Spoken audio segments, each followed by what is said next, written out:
Okay ल आज चाहिँ हामी डाइजेस्टिभ सिस्टम पढ्न लागिरहेको छौँ है।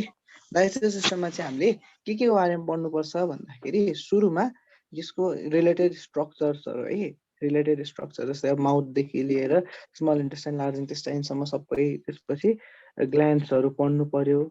एज अ होल सबै स्ट्रक्चरहरू जे इन्भल्भ भएको छ, कुनै कुनै अर्ग्यान्सहरू पनि आउँछ। फर इक्जाम्पल लिभर, गल ब्ल्याडर, पेन्क्रियाजहरू आउँछ होइन।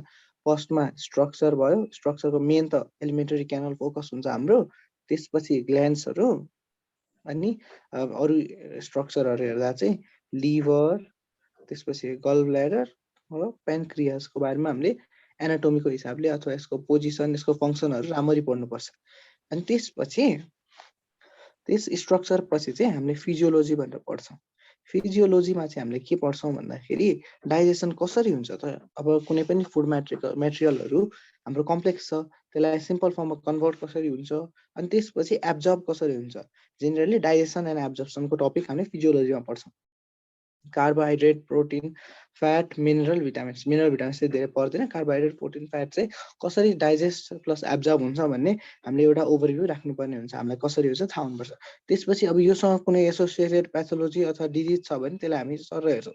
यसमा जेनेरली सोद्धा चाहिँ प्याथोलोजिकल क्वेसन्सहरू सोधेको छैन, मतलब डिजिजसँग रिलेटेड क्वेसन्सहरू त्यति सोधेको छैन, तर हामी एक दुईवटा डिजिजहरू हुने रहेछ भने हेर्छौँ। अनि त्यसपछि फाइनली हामी चाहिँ न्युट्रिसनसँग रिलेटेड टपिकहरू हेर्छौँ। अब सुरुबाटै न्युट्रिसनबाट सुरु गरे पनि हुन चाहिँ, तै पनि फर्स्टमा एनाटोमीबाटै पढाउने चलन भएको हुनाले म पनि एनाटोमीबाटै सुरु गरिदिन्छु। म्याक्सिमम बुकहरूमा पनि तिमीले हेऱ्यो भने अलमोस्ट यही प्याटर्न फलो भएको हुन्छ। पहिला स्ट्रक्चरहरू पढाउँछन्, त्यसपछि फिजियोलोजी हुन्छ। अब यहाँ डिजिजहरू जेनरली बुकले राखेको हुँदैन। त्यसपछि न्युट्रिसनमा चाहिँ तिमीले अब अरू कार्बोहाइड्रेट, प्रोटिन, फ्याट त थाहा छ। जेनरली चाहिँ यसमा भाइटामिन्सको चाहिँ अलिक मजाले एक्सप्लेन गरिदिएको हुन्छ होइन। अरू यो भाइटामिन्स भन्ने च्याप्टर चाहिँ अरू ठाउँ पनि पढिन्छ। हामी आज हाम्रो त अब त्यति भाइटामिन्स भन्ने टपिक पढाइ भएको छैन होला, त्यही भएर म इम्पोर्टेन्ट कुराहरू यहीँ गरिदिन्छु। अब एक दुईवटा मिनरल्सहरू पनि हुन्छ हेर्न पर्ने, त्यो भयो है। ल जेनरली हामीले हेर्न पर्ने बेसिक डाइजेस्टिभ सिस्टममा चाहिँ यही हो। डाइजेस्टिभ सिस्टम भनेको कस्तो सिस्टम भयो, त्यस्तो सिस्टम जुन चाहिँ कम्प्लेक्स फुड मेटेरियललाई सिम्पल फुड मेटेरियल अथवा सिम्पल एब्जर्बेबल फर्ममा होइन, कम्प्लेक्सलाई सिम्पल र एब्जर्बेबल फर्ममा कन्भर्ट गर्ने अर्ग्यान्सहरू इन्भल्भ भएको सिस्टम भनेको कुन भयो, डाइजेस्टिभ सिस्टम। अब डाइजेस्टिभ सिस्टमको अब जेनरली पढ्दाखेरि हामी के भन्छौँ, एलिमेन्टरी क्यानल र अरू एक्सेसरी अर्ग्यान्सहरू भनेर पढिरहेको हुन्छौँ। फर्स्टमा हामीले एलिमेन्टरी क्यानलबाट सुरु गरौँ। यो फिगर हेर, हामीले यो चिनिराखेकै त फिगर छ होइन। यसो म्याक्सिमम सबै हामीले पढ्नुपर्ने अर्ग्यान्सहरू छ। माउथबाट सुरु भएको छ, सेल्युलर ग्ल्यान्ड्सहरू देखाएको छ, इसोफेगस हुँदै स्टोमक हुँदै स्मल इन्टेस्टाइन, लार्ज इन्टेस्टाइन छ, एनस होइन एउटा पार्ट। त्यसपछि एक्स्ट्रा भनेको लिभर, गल ब्ल्याडर छ। अब यहाँ पेन्क्रियास देखिएन, छोपियो। अनि त्यसपछि अरू हामीले होइन, पेन्क्रियास पनि यहाँ देखाउनु खोजेको छ, एकदम जुम गरेर खोज्दा अलिअलि पेन्क्रियास देखाएको छ होइन। जस पेन्क्रियास हरिजेन्टल हुँदैन, भर्टिकल छ। के स्क्रिन हरिजेन्टल हुँदैन, भर्टिकल छ स्क्रिन अहिले। ए पर्खै त म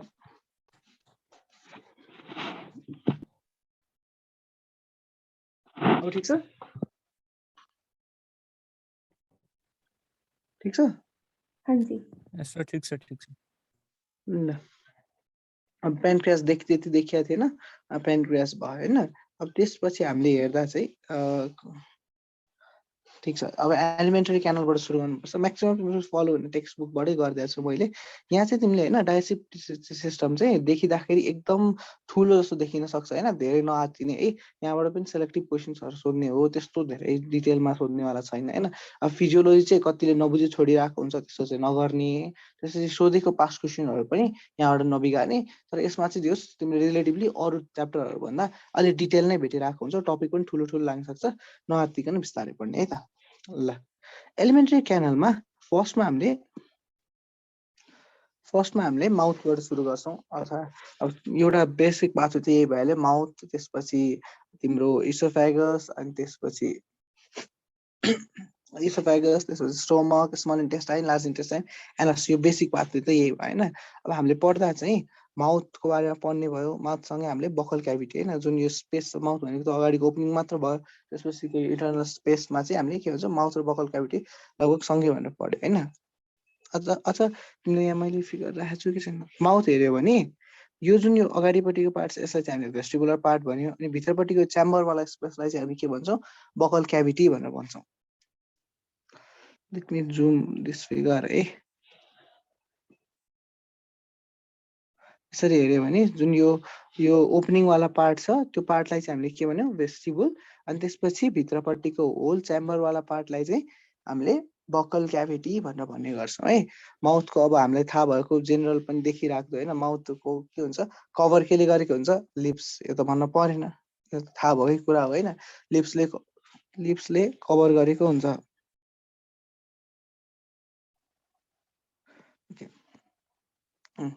लिप्सले कभर गरेको हुन्छ होइन अब ह्युमनको केसमा चाहिँ यहाँ थाहा पाउनु पर्ने कुरा ह्युमनको केसमा के हुन्छ दुईटै लिप यो माथिपट्टिको पनि तलपट्टिको पनि मोबाइल हुन्छ मतलब दुईटै लिप हामीले मुभ गर्न सक्छौँ है बोथ लिप्स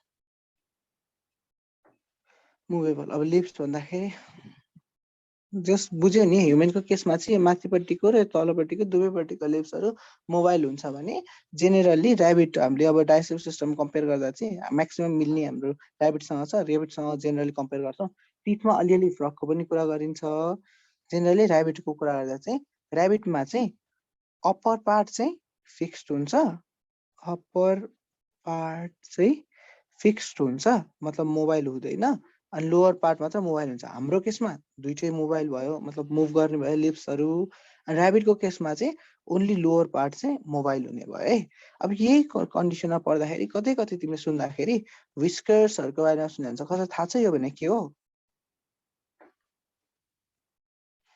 छैन विस्कर्स भनेको थाहा छैन है जेनरली विस्कर्स कि VIBRASSVIBRISSAE थियो VIBR भिब्रिसे भन्ने हुन्छ होइन अब जेनरली त्यो विस्कर्स भने थाहा भयो म एउटा क्वेसन सोध्नेवाला थिएँ अब थाहा छैन भनिहाल्यो होइन सुन्न त्यही पनि क्वेसन स्टुडेन्टलाई चाहिँ होइन म्याक्सिमम् बुक हेर्दाखेरि चाहिँ भिब्रिसे अरू विस्कर्स भनेर पढिरहेको हुन्छ कि यो दुइटा सेम हो भनेर पढिरहेको हुन्छ धेरैजनाले होइन अब यो चाहिँ कस्तो हुन्छ कुनै पनि अर्ग्यानिजममा यो भाइब्रेसन सेन्स गर्ने केमोरिसेप्टर्सहरू भएको जुन छ नि यो सेन्सरी पार्ट भिब्रिसे हो होइन यो बडीको कुनै पनि पार्टमा हुनसक्छ है यो सेन्सरी हेयर्सहरू हुन्छ है अब यो सेन्सरी हेयर्सहरूले चाहिँ पर्सेप्सन लिने भयो होइन यो बडीको कुनै पनि पार्टमा हुन्छ तर स्पेसल्ली माउथ रिजनमा हुने पार्ट चाहिँ हामीले नाम दिने विस्कर्स हो विस्कर्स भनेको चाहिँ are the parts of vibrissae are the vibrissae that are found in the mouth region अब पढ्दाखेरि चाहिँ हामीले धेरै जसो अब विस्कर्स भनेकै भिब्रिसे हो अथवा भिब्रिसे भनेकै विस्कर्स हो भनेर पढेको अथवा बुकमा देख्छौँ हामीले चाहिँ के थाहा पाउनु पर्यो भिब्रिसे चाहिँ सबै पार्टमा हुने रहेछ विस्कर्स चाहिँ त्यस्तो भिब्रिसेहरू जुन चाहिँ माउथ रिजनमा हुन्छ त्यसलाई भनिँदो रहेछ यो चाहिँ ऱ्याबिटमा प्रेजेन्ट हुन्छ है ऱ्याबिटकै कुरा गरिरहेको थिएँ म ऱ्याबिटमा चाहिँ यो सबै यो सेन्सरी पार्ट जुन यो सेन्सरी हेयर्सहरू छ यो चाहिँ के को फर्ममा हुने रहेछ विस्कर्स अर भिब्रिसे त्यसलाई कहिले पहिला क्वेसन सोध्यो भने पनि whiskers or vibrissae are found in भनेर सोध्छ अथवा whiskers are the chemoreceptor found in भनेर सोध्यो भने हामीले ऱ्याबिट भन्न सक्नु पर्यो ल माउथमा हेर्दाखेरि चाहिँ लिप्सले गार्ड गर्छ भनिहालियो माउथको दुईटा पार्ट एउटा भेस्टिबुल बाहिरपट्टिको अनि भित्रपट्टिको बकल क्याभिटी भयो होइन अब यो बकल क्याभिटीको अथवा भित्रपट्टि हेर्दाखेरि फर्स्टमा अब यो तित छँदैछ यो तितलाई हामीले एकछिनपछि कुरा गर्नेवाला छौँ है अब त्यसपछि हेऱ्यो भने तिमीले के आउँछ यो माथिपट्टिको पार्ट आउँछ कलर चेन्ज गर्छ यो पार्ट आउँछ यसलाई हामीले के भन्यौँ हार्ड प्यालेट यो माथिपट्टि हामीले आफ्नै जिब्रोले फिल पनि गर्न सकिन्छ होइन अलि ठ्याक्क तितको हल्का तलपट्टि यो रिजनमा चाहिँ हार्ड हुन्छ है त्यो पार्टलाई चाहिँ हामीले के भन्यौँ हार्ड प्यालेट भन्यौँ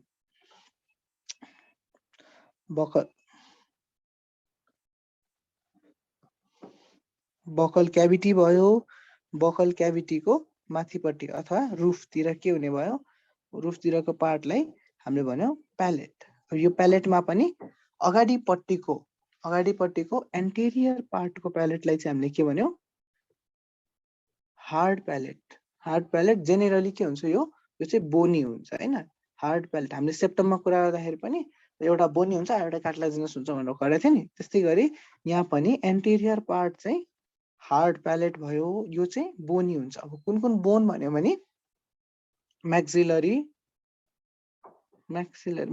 बोन त चिनिन्छ नि है हाम्रो चिक रिजनमा हुने बोन ठ्याक्कै जाइगोमेटिक सँगै हुने बोन भनेको म्याक्सिलरी बोन भयो।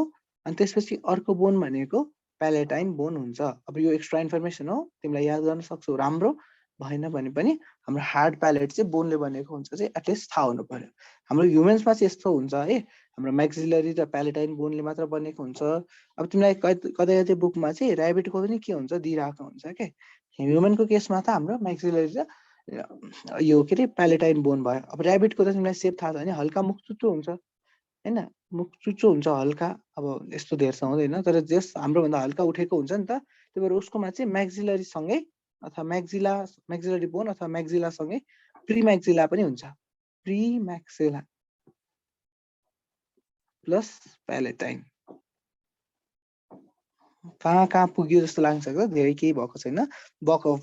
माउथमा हेऱ्यो भेस्टिबल र बकल क्याभिटी थियो, त्यो बकल क्याभिटीको रुफमा प्यालेट थियो। प्यालेट भनेको हाम्रो रुफ अफ बकल क्याभिटीलाई भन्यो। त्यसको एन्टेरियर अगाडिपट्टिको भाग हामीले जिब्रोले फिल गर्दाखेरि पनि दाँतसँग एडेयर गरेको पार्ट चाहिँ के हुने रहेछ, हार्ड प्यालेट हुने रहेछ, बोनी हुन्छ। ह्युमनमा हेऱ्यो भने म्याक्सिलरी र प्यालेटाइन बोन हुन्छ। ऱ्याबिटमा हेऱ्यो भने म्याक्सिलरी र प्यालेटाइन त छँदैछ, साथमा प्रिम्याक्सिला पनि हुन्छ, किनकि उनीहरूसँग हल्का एलिभेटेड अगाडिपट्टि आएको माउथ हुन्छ। ल अब तिम्रो जस्तै यो एउटा हार्ड प्यालेट भयो। अब अर्को हुन्छ हाम्रो यो एन्टेरियरमा हार्ड छ भनेपछि के हुन्छ, पोस्टेरियरमा सफ्ट प्यालेट हुने भयो होइन। यो सफ्ट प्यालेट तिम्रो आफ्नोमा पनि फिल गर्न सकिन्छ है, पछाडिपट्टि ठ्याक्क हार्डसँगै कन्टिन्युएसनमा पछाडिपट्टि सफ्ट प्यालेट हुन्छ। यही सफ्ट प्यालेटको कन्टिन्युएसन चाहिँ हेर, यो हार्ड प्यालेट थियो अघिको, अब यहाँ हेर यो तलपट्टि हुने पार्ट चाहिँ जेनरली सफ्ट हुन्छ, बोनी हुँदैन, त्यो पार्टलाई चाहिँ हामीले के भन्यो, सफ्ट प्यालेट होइन। अब यो सफ्ट प्यालेटकै कन्टिन्युएसन चाहिँ के हो, यो एउटा प्रोजेक्सन जस्तो यो छ नि, यसलाई चाहिँ के भनिन्छ हामीले, युभुला। के भनिँदो रहेछ, युभुला, युभुला है, युभियुएल युभुला। अरू कतै कतै भेलम पनि भन्छ, हामी जेनरली युभुला भनेर नै चिन्ता हुन्छौँ। त्यो के रहेछ, uvula or velum is a continuation of soft palate. Hard palate र सफ्ट प्यालेट नै कन्टिन्यू भएर के हुने रहेछ, भेलम अथवा युभुला बनाउने रहेछ। अब सफ्टमा हामीले के भन्यो, कन्टिन्यू गरेर चाहिँ के भन्ने रहेछ, भेलम अर युभुला। ल अब यो ह्युमनको ऱ्याबिटको सर हेरिसकेपछि ऱ्याबिटको चाहिँ हल्का अझै पढ्नुपर्ने कुरा के हुन्छ, यहाँ चाहिँ एउटा अर्ग्यान हुन्छ के, ज्याकोब्सन्स अर्ग्यान भन्ने हुन्छ। ज्याकोब्सन्स अर्ग्यान भन्ने, यसको बारेमा सुनेको छौ कसैले? यदि सुनेको छैन भने पनि थाहा हुनुपर्ने मेन कुरा चाहिँ ज्याकोब्सन्स अर्ग्यान इज फाउन्ड इन ऱ्याबिट्स। अनि यसले चाहिँ के गर्छ, जेनरली फुडको स्मेल अफ फुड डिटेक्ट गर्छ है। यदि थाहा थिएन भने पनि तिमीले थाहा चाहिँ के पाउनु पर्यो, Jacobson organ is found in rabbit चाहिँ थाहा पाउनु पर्यो है। यो चाहिँ मान्छेले जोन्स्टन अर्ग्यान भन्ने हुन्छ क्या, अर्को जोन्स्टन अर्ग्यान भन्ने हुन्छ।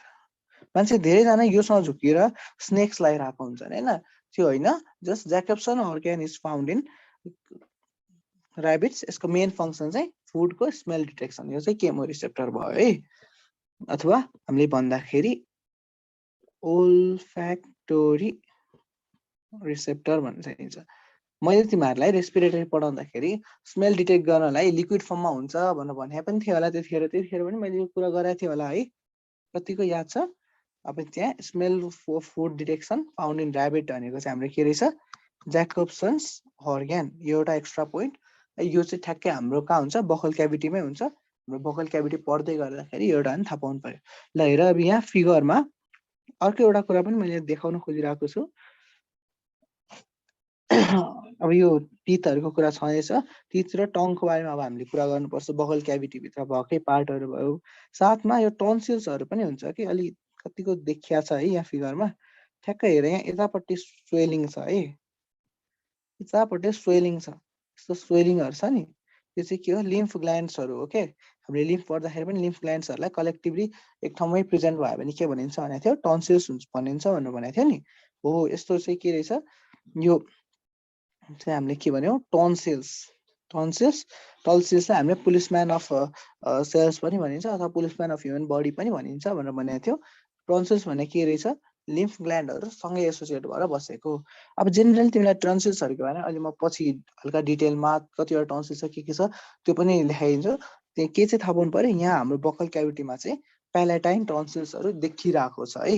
टन्सिल्स के रहेछ, लिम्फ ग्ल्यान्डको त्यो धेरैवटा लिम्फ ग्ल्यान्ड कलेक्टिभली प्रेजेन्ट भएको ठाउँलाई हामीले के भन्यो, टन्सिल्स भन्यो। यहाँ पनि टन्सिल्स प्रेजेन्ट रहेछ। अब टन्सिल्सको फङ्सन भन्यो भने लिम्फ ग्ल्यान्डको फङ्सन अथवा लिम्फोसाइट्स लिम्फको फङ्सन जे थियो सेम हुन्छ। हाम्रो के रहेछ, डिफेन्स फङ्सन छ होइन। अब कहिलेकाहीँ तिम्रो यो प्यालेटाइन टन्सिल्सहरू सुनिन सक्छ माउथ इन्फेक्सन भएको बेलामा अथवा अरू कुनै इन्फेक्सन भएको बेला इन जेनरल पनि सुनिन सक्छ। ल अब दाइ हामीले हजुर ओभुलाको फङ्सन के हो? उभिलाको अब भन्न चाहिँ हामी यहाँ यो के अरे क्लोजिङ गरेर राख्छ भनेर भन्छौँ होइन, तर त्यस्तो स्पेसिफिक फङ्सन भनेर छैन के। यो चाहिँ अब स्वालो गर्ने बेलामा यो पुरै उभिला उठेपछि यहाँ ओपनिङ हुन्छ अनि त्यसपछि फुड इन्टर गर्ने हो। अब त्यस्तो स्पेसिफिक फङ्सन भनेर चाहिँ छैन है। यो स्ट्रक्चरको गार्ड गर्ने अथवा स्वालोइङलाई प्रिभेन्ट गर्ने भनेर भनेको छ। त्यस्तो त्यो स्पेसिफिक भनेर चाहिँ यसको फङ्सन छैन। स्ट्रक्चरल देखिने अथवा फ्ल्याप बन्द गर्ने खालको फङ्सन भयो, बाँकी त्यस्तो चाहिँ केही छैन।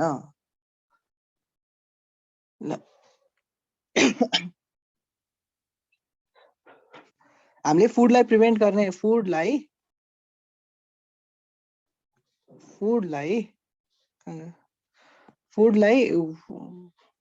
विन्ड पाइपमा जान नदिने अर्गन के भनेर भनेको थियो? एपिग्लोटिस। अहिले मैले फेरि यहाँ स्वालोइङमा यसले प्रिभेन्ट गर्छ भन्यो भने धेरैजना त्योसँग कन्फ्युज हुन्छ है। युभेलाको चाहिँ त्यस्तो इम्पोर्टेन्ट फङ्सन चाहिँ त्यस्तो छैन भनेर नि याद गर्ने। मेन हामीले पढ्दाखेरि चाहिँ एपिग्लोटिसले चाहिँ प्रिभेन्ट गर्छ त्यस्तो स्वालोइङमा इररहरू हुन नदिनलाई भनेर थाहा पाउने है। मैले पहिला क्लासहरूमा भन्दा चाहिँ युभेलाले स्वालोइङमा प्रिभेन्ट गर्छ भनेर भन्थेँ, अनि विद्यार्थीहरू यस्तो क्वेसन सोद्धा त अब एपिग्लोटिस एन्सर चाहिने खोजेको हुन्छ अनि त्यही लगाइरहेको हुन्छ। त्यस्तो गर्ने होइन है। त्यस्तो फुडलाई प्रिभेन्ट गर्ने भन्यो भने एपिग्लोटिस याद गर्ने। युभेलाको फङ्सन सोध्दैन, आफ्नो क्युरियोसिटीको लागि ओके यसले पनि स्वालोइङ हुने बेलामा यो खुल्नुपर्छ, ठिक छ, त्यति थाहा पाउनु चाहिन्छ। तर एक्जाम पोइन्ट अफ भ्यूले चाहिँ यो त्यति इम्पोर्टेन्ट भएन। ल अब यसपछि हामीले पढ्नुपर्ने चाहिँ बकल क्याभिटीकै अरू दुईटा पार्ट्स होइन, भित्रपट्टि भएको टिथ र टङ हो। अब फर्स्टमा टिथबाट हेरौँ। टिथको बारेमा पढ्दाखेरि फर्स्टमा टिथको स्टडीलाई के भनिन्छ? स्टडी अफ टिथ भन्यो भने ओडोन्टोलोजी अथवा डेन्टिस्ट्री होइन। कहिलेकाहीँ ओडोन्टोलोजी अब जेनरली डेन्टिस्ट्री सबैलाई थाहा हुन्छ, तै पनि दुइटै राखौँ है। ल अब यो अब तिमीलाई टिथको बारेमा पढ्दाखेरि हेर, यहाँ पुरै ड्रइङबाटै हेर कुनै एउटा है, के हुन्छ बाहिरपट्टिबाट हेऱ्यो भने सुरुमा इनामेल, त्यसपछि देखिने भनेको डेन्टाइन, त्यसपछि भल्भ क्याभिटी, रुट क्यानल, अनि बिस्तारै एसोसिएटेड स्ट्रक्चरहरू हेर्दाखेरि गम, त्यसपछि यो भित्रपट्टिको पार्टमा यो सिमेन्ट त्यसकै कन्टिन्युएसन भयो, नर्भ सप्लाईहरू र यसलाई एट्याच हुने बोन। अब यहाँ तिमीहरूलाई एउटा थाहा नहुने कुरा चाहिँ एल्भियोलाई भनेको यो टिथमा कता एसोसिएट हुन्छ अथवा कता प्रेजेन्ट हुन्छ तिमीलाई थाहा छ? अब जेनरली हाम्रो जुन यो टिथ लज हुने सकेट हुन्छ नि, यो एल्भियोलाई अफ टिथ भनेर भन्यो भने चाहिँ सकेट भनेर चिन्छ। अब जेनरली एल्भियोलाई भन्दा त हामी उता लङ्सतिर ध्यान दिन्छौँ, अनि यहाँ चाहिँ एल्भियोलाई सोध्यो भने के भन्न खोजे होला जस्तो लाग्न सक्छ धेरैलाई। एल्भियोलाई भन्ने चाहिँ के रहेछ, ठ्याक्क यो जुन यो टिथ रिसाइड गर्छ नि यो होल सकेट, त्यो सकेटलाई चाहिँ हामीले भन्दाखेरि एल्भियोलाई पनि भन्न सक्छौँ है। एल्भियोलाई अफ टिथ भन्यो भने यो के भनेको भनेर झुक्किने होइन, के हुन्छ अरे सकेट हो यहाँ जुन जसमा चाहिँ टिथ प्रेजेन्ट हुन्छ।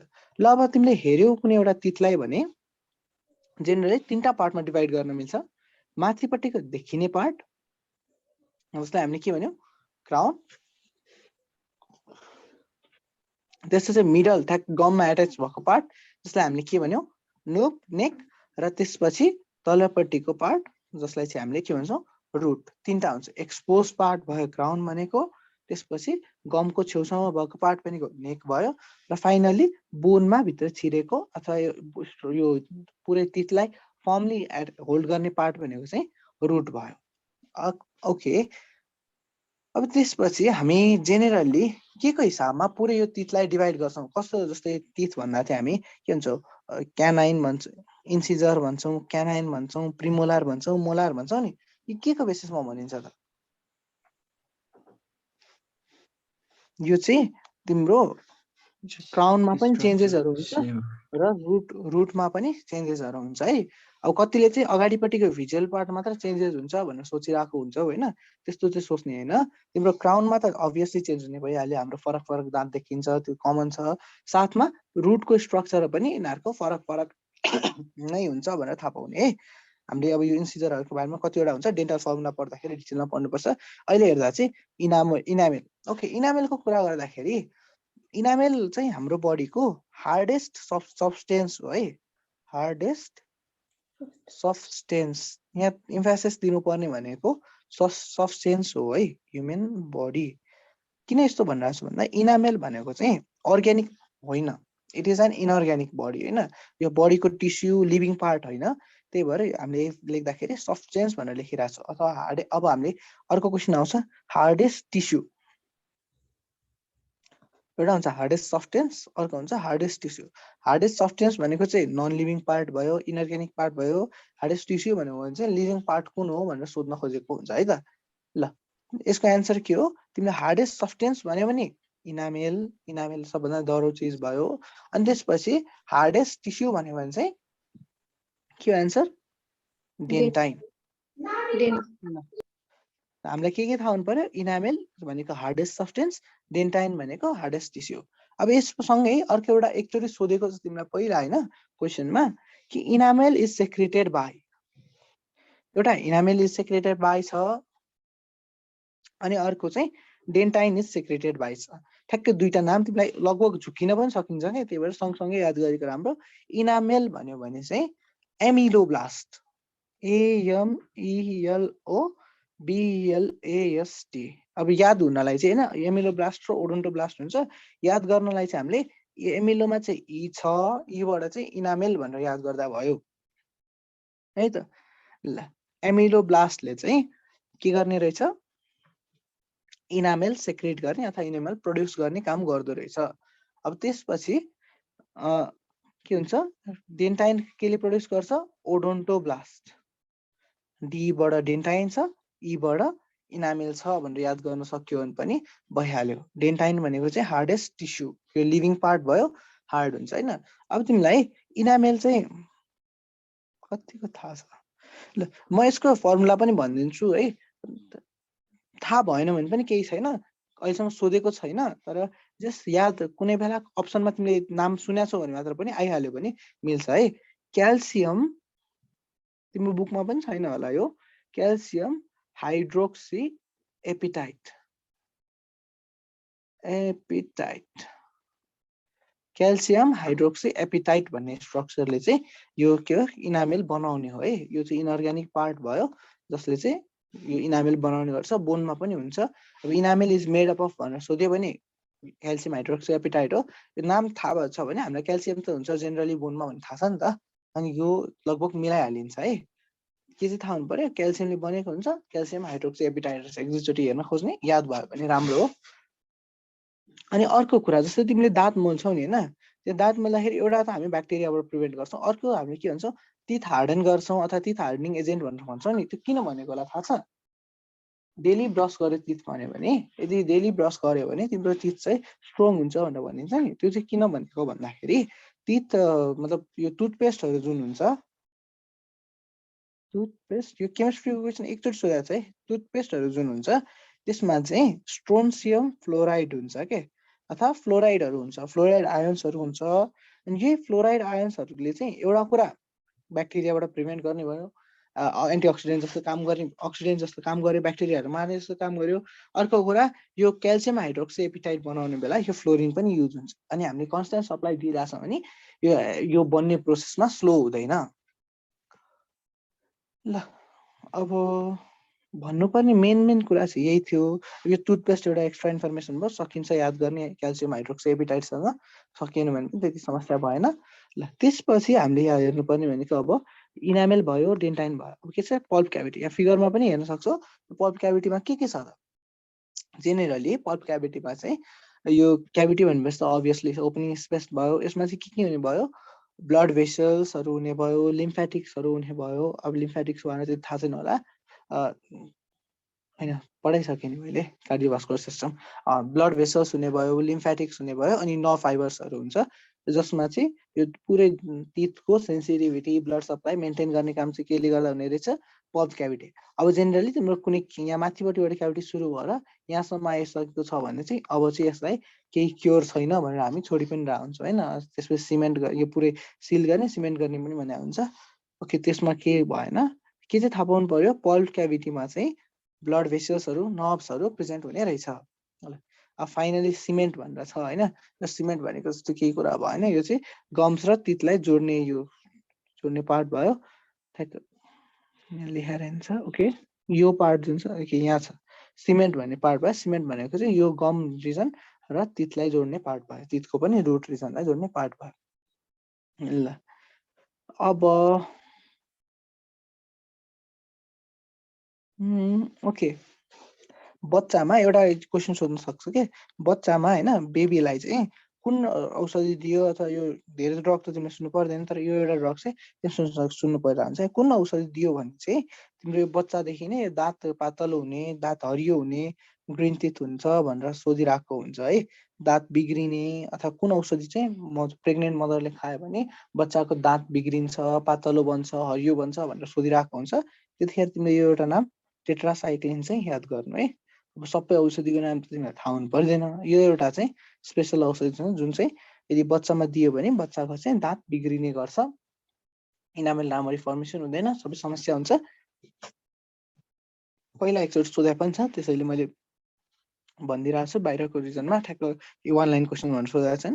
If which of the following when given to mother can harm the dentine and enamel region of teeth भन्यो भने तिमीले के भन्नु पर्यो, टेट्रासाइक्लिन भनेर थाहा पाउनु पर्यो। ल यो मेडिसिन चाहिँ किन दिन्छ दाइ? अब यो भनेको त एन्टिबायोटिक हो। जेनरली यसले अब यसको वाइड स्पेक्ट्रम हुन्छ। एन्टिबायोटिक भनेको म्याक्सिमम तिम्रो ब्याक्टेरिया फङ्गाइहरू मार्नेहरू हुन्छ होइन। यो चाहिँ वाइड स्पेक्ट्रम एन्टिबायोटिक हो। तर अब यो चाहिँ प्रेग्नेन्ट मदरलाई चाहिँ एभोइड गर्नुपर्छ क्या दिँदाखेरि। यसको युज चाहिँ धेरै छ, तर प्रेग्नेन्ट मदरलाई दिने बेला चाहिँ यसलाई दिनु भएन। प्रेग्नेन्ट मदरलाई चाहिँ यो दिन हुँदैन।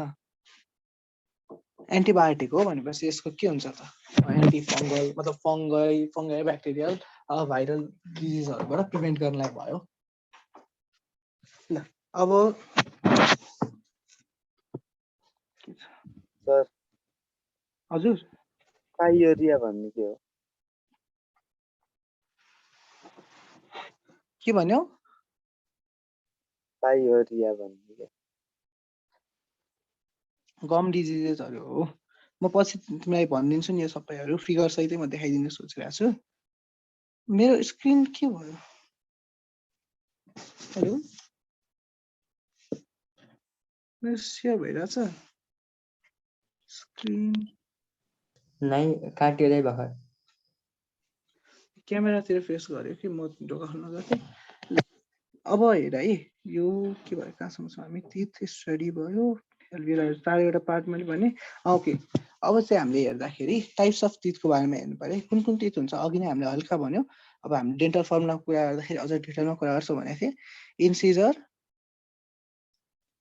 क्यानाइन, प्रिमोलार, प्रिमोलार, मोलार कि मोलार एन्ड प्रिमोलार? प्रिमोलार, मोलार है। यो किन यसरी नै याद गर्नुपर्छ भन्यो भने चाहिँ तिम्रो डेन्टल फर्मुलामा यो आइसिपिएम कै हिसाबले हुन्छ के। अनि यही तिम्रो हेरेर कसैको डेन्टल फर्मुलाबाट हामीले कतिवटा टिथ छ सबै क्यालकुलेट गर्ने बेला यो एउटै बेसिसमा हुन्छ। त्यही भएर आइसिपिएम प्रिमोलार अनि मोलार भनेर याद गर्ने। ओके, एउटा इम्पोर्टेन्ट कुरा भन्नु पर्यो भने इन्सिजरमा के छ त? इन्सिजर भनेको जेनरली अगाडिपट्टि हुने भयो, सोइङ टिथ भनेर भन्नु पर्यो होइन। अब इन्सिजरमा एउटा इम्पोर्टेन्ट चाहिँ जस्तै इलिफेन्टहरूको चाहिँ के हुन्छ, इन्सिजरहरू चाहिँ केमा कन्भर्ट भएको हुन्छ? टस्क होइन। अब त्यस्तै गरी इन्सिजर होइन। अनि ऱ्याबिटहरूमा चाहिँ के हुन्छ? ऱ्याबिटहरूको चाहिँ यो इन्सिजरहरू टुक्रियो भने अथवा भ्याचियो भने पनि रिजेनरेटिङ हुन्छ। यो दुईटा तिमीलाई थाहा हुनुपर्ने इम्पोर्टेन्ट कुरा भयो। एलिफेन्टको केसमा टस्क बन्छ, टस्क इज मेड ड्यु टु के भयो, टस्क इज मेड अप अफ भन्यो भने इन्सिजर। एउटा इन्ट्रेस्टिङ कुरा चाहिँ जस्तै एलिफेन्टको टस्क चाहिँ होइन एभर ग्रोइङ टिथ हो के, जति बुढो हुँदै गयो एलिफेन्ट त्यति नै यसको ठुलो ठुलो उस हुन्छ, ठुलो ठुलो टस्क हुँदै जान्छ। अब यो टस्क अब मैले सायद भन्न पर्दैन, यो चिविङ टिथ होइन, यो चाहिँ के हो देखाउने दाँत होइन, सोइङ टिथ। अथवा भन्यो भने यो चाहिँ organ of attack and defence पनि भन्न मिल्छ के, कुनै एनिमीलाई प्रिभेन्ट गर्नु पर्यो भने पनि टस्कको मुभमेन्टले त्यसलाई जस एनिमीलाई एट्याक गर्न अथवा आफूलाई डिफेन्स गर्नलाई युज हुन सक्छ। त्यही भएर हामीले के भन्नु पर्यो, टस्क चाहिँ रियल टिथ अथवा चिविङ टिथ चाहिँ होइन, यो चाहिँ कस्तो टिथ रहेछ, सोइङ टिथ हो। अब यसपछि ऱ्याबिटमा हामीले इन्सिजरलाई रिजेनरेसन भन्यो होइन, मतलब इन्सिजर यदि टुक्रिहाल्यो भने पनि यो फेरि आइहाल्छ, इन्सिजर भन्ने पार्ट चाहिँ आइहाल्छ है। अब यसपछि तिमीलाई डेन्टल फर्मुलाबाट डेन्टल फर्मुला नेक्स्ट किन यत्रो ठुलो, मैले धेरै ठुलो बनाएको रहेछ। ओके, डेन्टल फर्मुला हेर, डेन्टल फर्मुला भनेको के हो, डेन्टल फर्मुला चाहिँ कुनै पनि अर्गानिजम चाहिँ कतिवटा टिथ छ, कसरी एलाइन भएको छ, त्यो सबै एक्सप्लेन गर्ने एउटा बेसिक सिम्बोलिक रिप्रेजेन्टेसन भयो होइन। सिस्टमेटिक रिप्रेजेन्टेसन भनेको चाहिँ डेन्टल फर्मुला भयो। अब डेन्टल फर्मुलाको बारेमा लेख्दा चाहिँ हामीले कसरी लेखिन्छ, इन्सिजर पहिला हुन्छ, क्यानाइन, प्रिमोलार, अनि त्यसपछि मोलार हुन्छ। यो चाहिँ अप्पर हाफमा हुन्छ, यो पुरैलाई अप्पर हाफमा जे छ अप्पर जमा, अनि त्यस्तै गरी इन्सिजर, क्यानाइन, प्रिमोलार र मोलार लोवर जमा है, के हुन्छ यसरी रिप्रेजेन्ट गरिन्छ। अब होल अर्ग्यानिजममा कतिवटा टिथ छ काउन्ट गर्नु पर्यो भने अप्पर जमा कतिवटा छ, लोवर जमा कतिवटा छ, अनि इन्टु 2, किनकि हामी के छौँ बाइलेटरली सिमेट्रिकल छौँ। यतापट्टि भएको इन्सिजर, क्यानाइन, प्रिमोलार, मोलारलाई काउन्ट गर्यो, अनि त्यस्तै गरी लोवर पार्टमा भएको इन्सिजर, क्यानाइन, प्रिमोलार, मोलारलाई काउन्ट गर्यो भने ठ्याक्कै इन्टु 2 गर्दाखेरि पुरै टिथ हाम्रो जुन ह्युमन बडीमा छ त्यो सबैको काउन्ट आउने भयो। भनेपछि डेन्टल फर्मुलाबाट total number of teeth count गर्नु पर्यो भने चाहिँ सबै त्यहाँ भएको नम्बर जोड्ने, अनि त्यसपछि इन्टु 2 गरेर मल्टिप्लाई गर्यो भने टोटल टिथ आउँछ। ल अब यसपछि यो डेन्टल फर्मुला चाहिँ तिमीले 3-4वटा अर्ग्यानिजमको चिन्नुपर्छ। फर्स्टमा त ह्युमनमै हुन्छ, ह्युमनमा पनि एउटा डेसिडियस टिथहरूको अथवा मिल्क टिथहरूको हुन्छ। अर्को चाहिँ एडल्टमा हुन्छ, एडल्टमा पनि तिमीलाई झुकाउनलाई कहिलेकाहीँ 13 इयर ओल्ड र 18 इयर ओल्ड सोधिरहेको हुन्छ है। ल सबैको बारेमा म क्लियर गरिदिन्छु, हेर राम्ररी। हरेक हाफमा हुने पहिला भने होइन, जस्तै मिल्क टिथ भन्यो भने बच्चामा हुँदाखेरि दुधे दाँत कतिवटा हुन्छ त थाहा छ, टोटल 20 टिथ्स हुन्छ होइन, हाम्रो यो टोटल 20 टिथ्स हुन्छ। अनि फुल्ली ग्रोन एडल्टमा 32वटा टिथ हुन्छ, यतिसम्म हामीलाई थाहा छ। अब यो कसरी हुन्छ हेर, इन्सिजर हुन्छ तिम्रो 2टा, ओके, इन्सिजर हुन्छ तिम्रो 2टा, अनि एउटा हुन्छ तिम्रो ओके इन्सिजर 2टा, त्यसपछि 2i 1c 0वटा प्रिमोलार अनि 2टा मोलार हुन्छ। याद गर्दाखेरि हामी 2102 भनेर याद गर्छौँ, माथि पनि त्यही हुन्छ तल पनि सेम त्यही 2102। अब यो पुरै जोड्यो भने 2 + 1 + 0 + 2 भनेको 5, तल पनि 5, 5 + 5 भनेको 10, इन्टु 2 भन्यो भने टोटल 20वटा टिथ केमा हुने भयो, बच्चामा। अब बच्चामा पनि 6 वर्षको 5-6 इयर्स ओल्ड बेबीमा भन्नु भएन, झर्न थाल्नुभन्दा अगाडि। अब यो चाहिँ के हुन्छ, रिप्लेस हुने खालको हुन्छ। यसलाई केले रिप्लेस गर्छ, एडल्ट टिथले होइन। अब यो डेसिडियस टिथ चाहिँ रिप्लेस भइसकेपछि यो टोटल 20वटै के हुने रहेछ, रिपिटिङ अथवा रिप्लेसिङ टिथ भन्छ। कहिलेकाहीँ तिमीले झुकाउनलाई how many teeths are not replaced भनेर सोध्छ, नट रिप्लेस्ड इन एडल्ट्स, मतलब एडल्टमा चाहिँ कतिवटा टिथ चाहिँ पर्मानेन्ट टिथहरू हुन्छ जुन रिप्लेस हुँदैन भनेर सोधिरहेको हुन्छ कहिलेकाहीँ। अथवा कहिलेकाहीँ चाहिँ रिप्लेस हुने टिथ कतिवटा छ भने के भन्न सकिन्छ, टोटल 20वटा टिथ चाहिँ रिप्लेसिङ टिथ छ भनेपछि 32 - 20 भनेको 12वटा चाहिँ के हुने भयो, रिप्लेस नहुने खालको टिथ भयो। अनि त्यसपछि रिप्लेसिङ टिथ भन्यो भने नटलाई मात्र हटाइदियो भने कतिवटा 20वटा। यसलाई चाहिँ हामीले डेसिडियस टिथ पनि भन्ने गर्छौँ। ओके ह्युमनको केसमा स्पेसली चाइल्डको केसमा के रहेछ 2102 दुईटा इन्सिजर एउटा क्यानाइन अनि त्यसपछि दुईटा मोलार हरेक साइडमा माथि पनि तल पनि लेफ्ट राइट दुईटै टोटल चाहिँ भएर कतिवटा भयो 20 वटा तिथ भयो। अब यसपछि हाम्रो एडल्टमा अथवा एडल्टमा पनि फर्स्टमा अब एडल्ट पुग्नुभन्दा अगाडि 13 इयर ओल्ड चाइल्ड यो किन 13 इयर ओल्ड भनेर इन्फेसिस गरिरहेको छु भन्दा जुन लास्टको मोलार तिथ छ नि लास्ट मोलार तिथ चाहिँ हाम्रो कति हुन्छ 16 देखि लिएर 25 इयर्स अफ एजमा बल्ल आउँछ के योभन्दा अगाडि त यो लास्टको पुरै 32 वटा दाँत कम्प्लिट हुँदैन नि त 16 वर्षदेखि लिएर 25 वर्षको उमेरमा गएर बल्ल कम्प्लिट हुन्छ। त्यही भएर कहिलेकाहीँ तिम्रो 13 इयर ओल्डमा के हुन्छ भने नि यो चाहिँ हुँदैन भनेर एक्सपेक्ट गर्नुपर्छ। अब जेनेरली हाम्रो एडल्टहरूमा के हुन्छ तिथ भन्यो भने 2 1 2 3 हुन्छ हैन दुईटा इन्सिजर एउटा क्यानाइन दुईटा प्रिमोलार अनि तीनटा अब मोलार तिथ हुन्छ जेनेरली हाम्रो के हुन्छ एडल्टहरूमा हैन। अब त्यस्तै गरी तल पनि 2 1 2 3 हुन्छ। अब यो 13 इयर ओल्ड चाइल्ड भन्यो भने चाहिँ हामीले के ध्यान दिनु पर्यो यो जुन मोलार तिथ छ लास्टको मोलार यो चाहिँ एउटा चाहिँ एब्सेन्ट हुन्छ अनि फर्मुला कस्तो बन्न जान्छ 2 1 2 2 माथि पनि तल पनि चारवटा जुन बुद्धि बङ्गारा भन्छौँ अथवा जुन यो लास्टको मोलार तिथ हुन्छ यसलाई लास्ट मोलारलाई चाहिँ हामी के पनि भन्ने गर्छौँ विजडम तिथ पनि भन्ने गर्छौँ। यो विजडम तिथ चाहिँ जेनरली के हुने भयो एब्सेन्ट हुने भयो। विजडम तिथ एब्सेन्ट भएको कारणले गर्दाखेरि अथवा भनौँ 16 देखि 25 इयर्स अफ एजमा मात्र विजडम तिथ पुरै डेभलप हुन्छ अनि त्यसको कारणले गर्दाखेरि 13 इयर ओल्ड चाइल्ड भनेर सोध्यो भने चाहिँ त्यसलाई हटाएर गर्नु पर्यो। त्यस्तो गर्दाखेरि हाम्रो एन्सर कति आउने भयो इन्टु 2 गरेर 2 + 1 3 + 3 2 5 2 7 माथि पनि 7 तल पनि 7 14 इन्टु 2 भनेको टोटल 20 वटा तिथ 28 वटा तिथ प्रेजेन्ट हुन्छ। अब यो 4 वटा बुद्धि बङ्गारा हुन्थ्यो त्यो चाहिँ पछि आउने भयो। ओके यो तीनटा क्लियर भयो 2102 त्यसपछि 2122 र 2123 यो क्लियर भयो ल। यति भइसकेपछि चाहिँ अब हामीले ध्यान दिनुपर्ने एउटा भनेको ऱ्याबिटको छ है।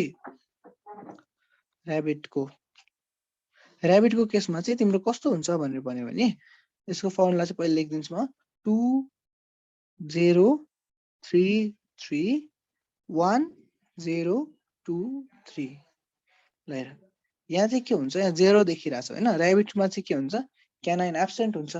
क्यानाइन चाहिँ यो पार्ट भनेको यो क्यानाइनको फङ्सन के हो जेनेरली क्यानाइनको के हुन्छ पियर्स गर्ने चुट्याउने हैन काट्ने जेनरली जुन यो मिट खाने बेला चाहिँ क्यानाइनको बढी युज हुन्छ हैन। त्यही भएर यो हर्बिभोरस एनिमल्सहरुमा चाहिँ यो क्यानाइन के हुन्छ एब्सेन्ट हुन्छ। अब क्यानाइन एब्सेन्ट भएपछि क्यानाइनको ठाउँमा त सर्टेन ग्याप रहने भयो है। क्यानाइन एब्सेन्ट छ भनेपछि यो क्यानाइनको ठाउँमा त सर्टेन ग्याप रहने भयो स्ट्रक्चर चेन्ज नहुँदा हो त्यो जुन ग्याप छ नि के हुन्छ इन्सिजर र प्रिमोलारको बिचमा जुन ग्याप छ ड्यू टु एब्सेन्स अफ क्यानाइन त्यो ग्यापलाई चाहिँ हामीले के भन्छौँ डायस्टेमा।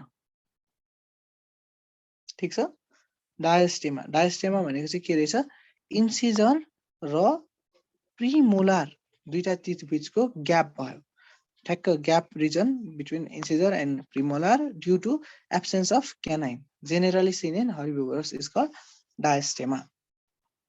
ठीक छ है यो 0 को स्पेस चाहिँ हामीले त्यो थाहा पाउनु। अब एउटा अर्को कुरा के छ यहाँ ऱ्याबिटमा चाहिँ के रहेछ इन्सिजर दुईटा माथिपट्टि तलपट्टि के रहेछ एउटा मात्र रहेछ। हामीले के याद गर्नु पर्यो माथि तल हाम्रो ह्युमनको केसमा चाहिँ जस्ता तस्तै हुन्छ अरू अर्गानिजममा चाहिँ फरक पनि हुन सक्छ भनेर तिमीले याद गर्न पर्यो ल।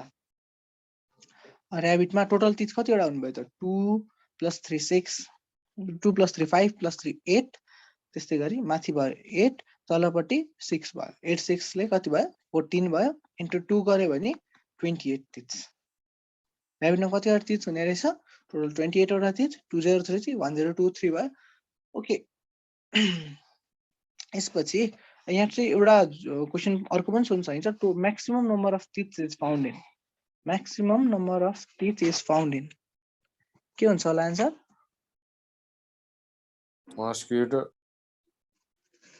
मस्किटोमा कतिवटा तिथ हुन्छ मैले जेनरली भनिदिन्थेँ भनिहालेँ ल भन मस्किटोमा कतिवटा तिथ हुन्छ 47 47 ओके। त्यस्तै गरी अर्को अब यहाँ लेखिराखेपछि डगमा कतिवटा हुन्छ होला 42 जेनेरली हाम्रो यस्तै यस्तै रेस्पोन्स आउँछ है तर यो दुईटै एन्सर चाहिँ हैन अब क्लोज एन्सर भयो 47 42 तर है म्याक्सिमम नम्बर अफ टिथ चाहिँ ओपासम भन्नेमा हुन्छ ओपासम ठ्याक्कै कंगारू टाइपकै ब्रिड हो हैन अब यसमा चाहिँ कतिवटा टिथ हुन्छ भने नि टोटल 50 वटा टिथ हुन्छ मस्किटो अब तिम्रो जेनरली कुनै कुनै अप्सनमा अब ओपासम दिएन भने त्यतिखेर क्लोजेस्ट एन्सर मस्किटो पनि हुन्छ तर त्यस्तो क्वेशन आ छैन अहिलेसम्म है जेनरली हामीले देख्दाखेरि अप्सनमा ओपासम नै देख्छौं ओपासमको चाहिँ तिम्रो फर्मुला के हुन्छ भने कहाँ लेखौँ त फर्मुला ल मस्किटो 47 डग 42 भनेर नि याद गर्ने त्यसरी याद गरेपछि ओपासमको 50 पुग्नलाई चाहिँ कतिवटा हुन्छ 5 1 3 4 र 4 1 3 4 हुन्छ पाँचवटा इन्सिजर एउटा क्यानाइन तीनटा प्रिमोलार चारवटा मोलार टोटल कतिवटा 5 + 1 6 + 3 9 प्लस 4 13 अनि तलपट्टि एउटा कम छ भनेपछि 12 13 + 12 गरेर 25 हुन्छ इन्टु 2 गरेपछि कतिवटा आउने भयो टोटल 50 वटा टिथ चाहिँ ओपासममा सबभन्दा म्याक्सिमम भयो ठीक छ डगमा 42 मस्किटोमा 47 त्यसै गरी ओपासममा 50 ओके टिथको डेन्टल फर्मुला बारे बुझियो त फर्स्टमा टिथको स्ट्रक्चरहरू के छ त्यसपछि डेन्टल फर्मुला अब यो डेन्टल फर्मुलामा पनि एकदम झुकाउन मिल्छ मिल्क टिथ र पर्मानेन्ट टिथ भनेर डिसिडियस टिथ भनेर पनि झुकाउन मिल्छ ल ओके हाम्रो टिथलाई चाहिँ कस्तो टाइपको टिथ भनिन्छ त मैले यहाँ टिथको क्लासिफिकेसन लेखा छैन हैन यो डिटेल त तिमीहरुलाई चाहिदैन वर्ड चाहिँ हल्का हल्का थाहा पाएको राम्रो है हाम्रो टिथ चाहिँ कस्तो खालको टिथ होला होमोडन्ट कि हेटेरोडन्ट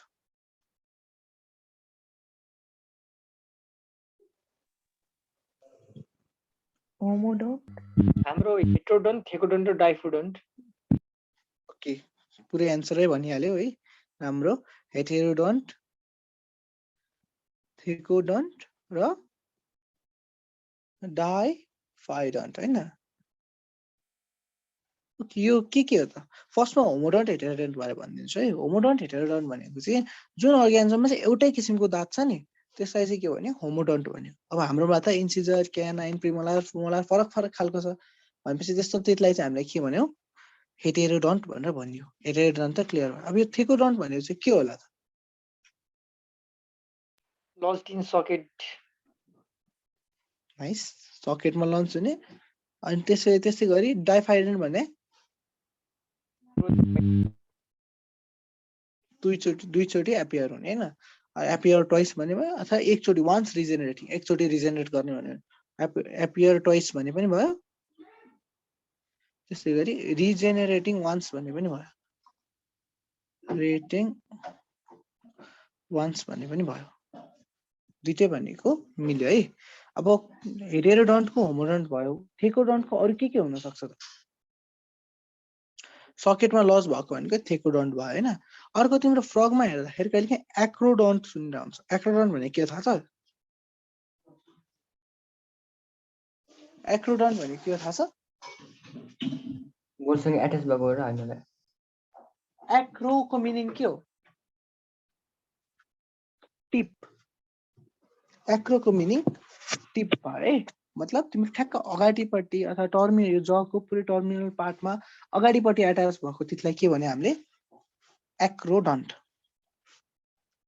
यो थेकोडन्ट एउटा तिमीलाई थाहा भयो सकेटमा जोइन भएको अर्को त्यस्तै के हुने रहेछ एक्रोडन्ट एक्रोडन्ट भनेको चाहिँ टिपमा एट्याच हुने जस्तै अर्को पनि हुन्छ अब यति धेरै हाल्दा मलाई तिमीलाई कन्फ्युज चाहिँ गराउनु मन थिएन मेन हाम्रो ह्युमनमा के हुन्छ थाहा पाउनु पर्छ हेटेरोडन्ट थेकोडन्ट डाइफाइडन्ट यो चाहिँ थाहा हुनै पर्छ अब हेटेरोडन्ट भन्दा होमोडन्ट कस्तोमा हुन्छ होमोडन्ट के हो पनि थाहा पाउनु पर्यो होमोडन्ट भनेको एउटै टाइप अफ टिथ हुन्छ जेनरली लेस डेभलप्ड फिसेस एम्फिबियन्सहरुमा हुन्छ भनेर याद गरिदिने अनि डाइफाइडन्ट भनेको चाहिँ दुईचोटी एपियर गर्ने अथवा एकचोटी रिजेनरेट गर्ने टिथ भयो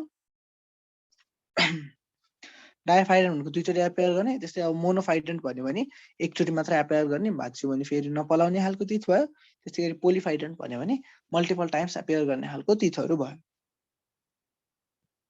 ल ह्युमनको केसमा यो ठिक्क तीनटा लाइन चाहिँ याद गरेको राम्रो एकदम क्वेसनमा कहिलेकाहीँ सोध्न पनि सक्छ ह्युमनमा चाहिँ कस्तो हुन्छ टिथ भन्यो भने हेटेरोडन्ट 4 टाइप अफ टिथ थेकोडन्ट सकेटमा एट्याच भएको र डायफाइडन्ट मतलब दुईचोटि एपियर गर्ने अथवा एकचोटिमा चाहिँ रिजेनेरेट हुने खालको टिथ हुन्छ ल अब यसपछि हामीले टङको बारेमा कुरा गरौँ टङको बारेमा कुरा गर्दाखेरि हामीले के यो टङमा चाहिँ फर्स्टमा टङ केमा एट्याच भएको हुन्छ भनेर सोध्छ टङको एट्याचमेन्ट के हुन्छ होला हाइवाइड बोनमा ओके हायोइड बोन एकदम राम्रो hyoid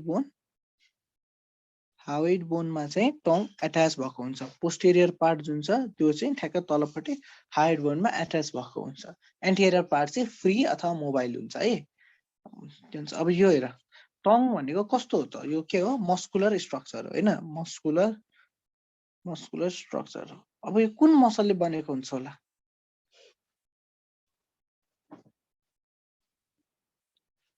tongue is made up of a striated muscle b smooth muscle c cardiac muscle केले बने हुन्छ स्ट्रेटेड मसल्स है हाम्रो यो भोलुन्टरी कन्ट्रोलमा हुन्छ नि त जिब्रो मुभ गराउने फुडको लागि स्पिचको लागि हामी के हुन्छ टङ मुभ गराउन सक्छौँ यस्तो भोलुन्टरी यस्तो हाम्रो कन्ट्रोलमा भएको मसल्सलाई के भन्यो भोलुन्टरी मसल्स भन्यो ल अब यसपछि हामीले पढ्नु पर्दा चाहिँ टङमा प्रेजेन्ट हुने मैले यहाँ ड्रइङमा राख्दिन मिलेन राख्दिन पाइएन छ है कस्तो हुन्छ भन्दा यो टङमा चाहिँ एक किसिमको ग्ल्यान्ड प्रेजेन्ट हुन्छ क्या the gland present in tongue अथवा त्यसरी सोध्नु भन्दा नि यो ग्ल्यान्डको नाम दिन्छ अनि दिस इज फाउन्ड इन अथवा तिमीलाई के भन्छ यो टङमा प्रेजेन्ट हुने ग्ल्यान्ड्सलाई चाहिँ एब्नर्स ग्ल्यान्ड भन्छ हैन तिमीलाई क्वेसन सोध्यो भने चाहिँ यसरी नै सोध्छ एब्नर्स ग्ल्यान्ड इज फाउन्ड इन अथवा nuns gland is found in NUHNS nuns gland is found in भनेर सोधिरहेको हुन्छ जेनरली यो एउटा एक्स्ट्रा इन्फर्मेसन के रहेछ यो पनि तिमीले थाहा पाउनु पर्यो अब यो कस्तो ग्ल्यान्ड हो भन्यो भने यो चाहिँ जेनरली म्युकस ग्ल्यान्ड हो है ठ्याक्क टङमै प्रेजेन्ट हुने खालको म्युकस ग्ल्यान्ड हो म्युकस सेक्रेट गर्छ यसले त्यो डिटेल थाहा नभए पनि के चाहिँ थाहा हुनु पर्यो नाम चाहिँ इम्पोर्टेन्ट छ एब्नर्स ग्ल्यान्ड अथवा नन्स ग्ल्यान्ड भनेर सोध्छ कहिलेकाहीँ वेबर्स ग्ल्यान्ड पनि भन्न सक्छ यो तिनटै राखिराखेको सँगै है तिनटै भने सेम हो एब्नर्स ग्ल्यान्ड इज फाउन्ड इन भनेर चाहिँ पहिला एकचोटि सोधेको छ अरू त्यति धेरै छैन के भन्न सक्नु पर्यो एब्नर्स ग्ल्यान्ड भनेमा चाहिँ टङमा प्रेजेन्ट हुन्छ भनेर भन्न चाहिँ सक्नु पर्यो धेरैवटा ग्ल्यान्ड त छैन त्यसको नजोकिन पर्ने हो तैपनि कहिलेकाहीँ नामै सुनेको छैन मैले भन्नुभन्दा टङमा चाहिँ एब्नर्स ग्ल्यान्ड अथवा नन्स ग्ल्यान्ड प्रेजेन्ट हुँदो रहेछ टङमा एउटा ग्ल्यान्डको कुरा भयो अर्को चाहिँ टङको सेन्सरी अथवा केमोरिसेप्टर जुन छ त्यो प्यापिलाहरूको बारेमा पढ्नुपर्छ papilla present on tongue and tongue मैले त्यही प्यापिलालाई डिस्क्राइब गर्ने खालको फिगर राखेको छु टोटल कतिवटा प्यापिला छ हेर यो फिगरबाट नि काउन्ट गर्न सक्छौ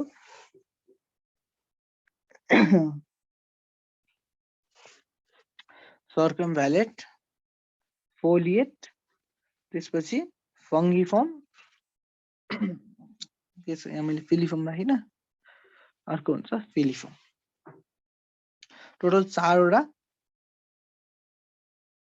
प्यापिले प्रेजेन्ट हुन्छ प्यापिले भनेको सेन्सरी स्ट्रक्चर अब यसको चाहिँ के पढ्नुपर्छ दाइ यो सबै पढ्नुपर्ने हो डिटेल यत्रो पढ्नुपर्छ जस्तो कसैले सोधिरहेको हुन्छ है त्यसमा चाहिँ यो एउटा चाहिँ तिम्रो कुन चाहिँ सबभन्दा बढी नम्बरमा प्रेजेन्ट हुन्छ र कुन चाहिँ सबभन्दा साइज सानो छ हैन जेनरली जुन सबभन्दा सानो साइज छ त्यो चाहिँ लार्ज नम्बरमा प्रेजेन्ट भएको हुन्छ त्यो चाहिँ तिमीले थाहा पाउनुपर्छ है त 4 वटाको पहिला नाम लेखौँ है फङ्गिफर्म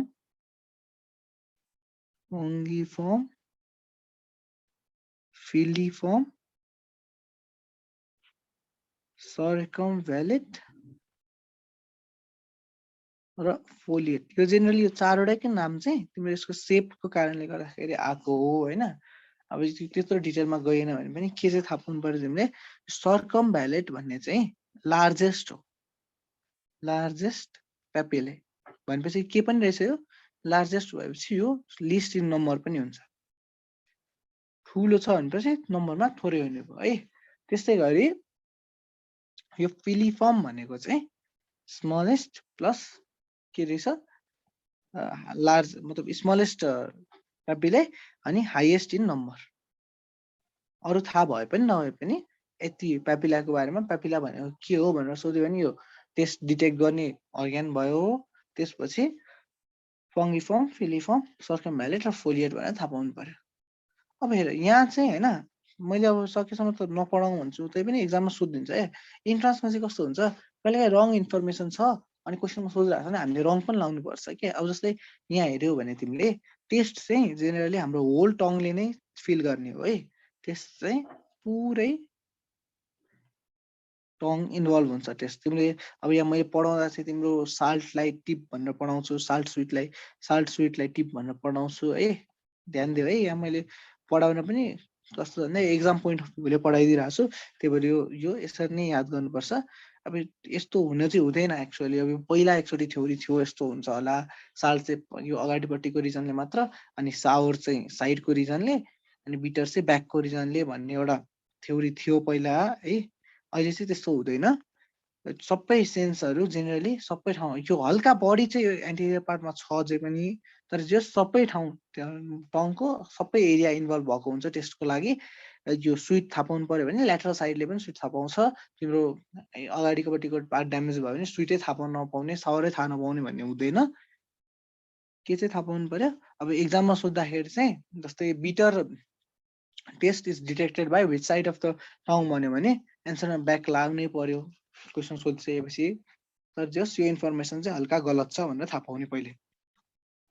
ठिक छ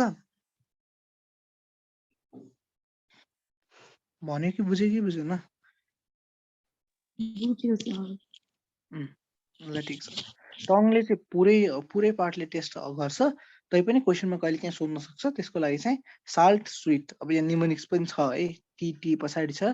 त्यही भएर टिप सावरको यस साइड अनि त्यसै बिटरको बी ब्याक भनेर छ निमोनिक्स। तर तिमीले चाहिँ के थाहा पाउनु पर्यो यो सबैले काम गरिरहेको हुन्छ। अब तिमीलाई कहिले काहीँ चाहिँ होइन मिड टेस्ट भनेर सोध्छ होइन, अथवा मिड टेस्ट भनेर सोधेन भने रिसेन्टली डेभलप्ड टेस्ट भनेर पनि सोध्न सक्छ। अब नेमको एक्जामहरूमा चाहिँ सोधिरहेको थियो है, रिसेन्टली डिस्कभर टेस्ट अथवा रिसेन्टली फाउन्ड टेस्ट भनेर टेस्ट चाहिँ अथवा फिफ्थ टेस्ट चाहिँ कुन हो भन्छ। फर्स्ट, सेकेन्ड, थर्ड, फोर्थ चारवटा टेस्ट हामीलाई थाहा भइसक्यो। फिफ्थ टेस्ट चाहिँ कुन हो भन्यो भने त्यसलाई मिड टेस्ट अथवा त्यसको नाम चाहिँ उमामी टेस्ट, TAST टेस्ट भन्ने हुन्छ। यो चाहिँ अब रिसेन्टली डिस्कभर्ड भनेको छ, हुन त अझै धेरै भइसक्यो तर रिसेन्टली भनेको योभन्दा पछाडि चाहिँ टेस्ट अर्को डिस्कभर भइसकेको छैन। 10 वर्ष 12 वर्षदेखि रिसेन्टली डिस्कभर्ड भनेर सोधिरहेको छ। त्यही नेममा चाहिँ सोध्छ। अब बाँकी चाहिँ त्यस्तो धेरै सोधेको छैन। हामीले के चाहिँ थाहा पाउनु पर्यो अर्को एउटा टेस्ट पनि हुन्छ। चारवटा साल्ट स्विट सावर बिटर त थाहै छ, साथमा मिटको टेस्ट चाहिँ हाम्रो के भन्छ उमामी। अब अहिले रिसेन्टली चाहिँ यो मिटको मात्र टेस्ट होइन, यो चाहिँ MSG को टेस्ट हो भनेर भनेको छ। कतिलाई MSG भने के थाहा छ? MSG नेपालीमा के भनिन्छ? अजिनामोटो। अजिनामोटो भने त थाहा छ नि, लामो क्रिस्टलाइन स्ट्रक्चर, सुगरको साल्टको भन्दा धेरै ठुलो क्रिस्टल बनाउँछ होइन। टेस्ट पनि एकदम टेस्टी हुन्छ जति हाल्यो, तर के गर्छ बोनलाई अथवा बोनको मिनरल डेन्सिटी घटाउने काम गर्छ। मोनोसोडियम ग्लुटामेट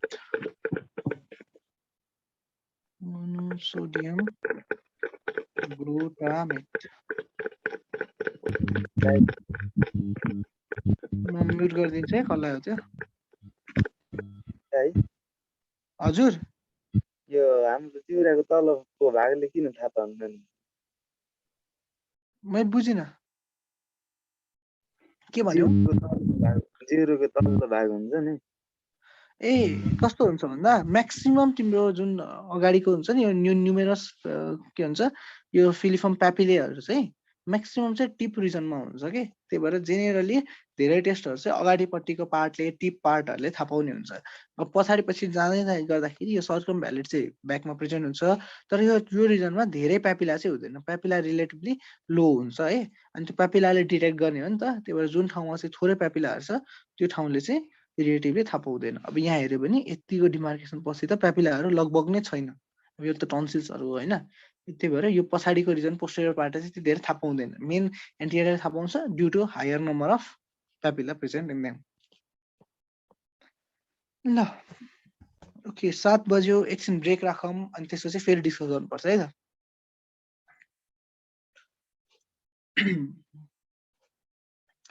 यो टङको बारेमा त क्लियर भयो नि। टङमा चाहिँ हामीले एउटा पेपिलाहरूको बारेमा थाहा पाउनु पर्ने थियो, एउटा यो नाम थाहा पाउनु पर्थ्यो एब्नर्स ग्ल्यान्ड, अर्को हायोइड बोन, ठ्याक्कै यो नाममै सोधिरहेको हुन्छ, अनि फाइनली यो टेस्टहरूको बारेमा डिस्कस गर्नुपर्ने थियो। यति क्लियर भयो? ल अब 4-5 मिनटको ब्रेक राखौँ अनि फेरि कुरा सुरु गर्नुपर्छ। अब हामीले आज सकेसम्म यो पुरै जुन यो एनाटोमी पार्ट छ त्यो चाहिँ सकाउने कोसिस गर्छौँ। ल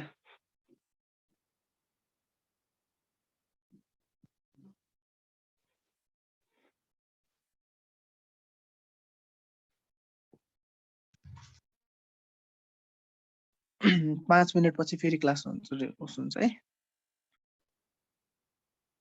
ल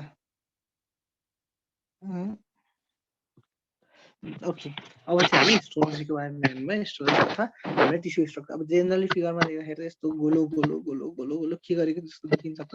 त्यो पनि 3D मा हेर हल्का सजिलो हुन्छ सक्छ तिमीहरूलाई है बुझ्नलाई के छ भनेर।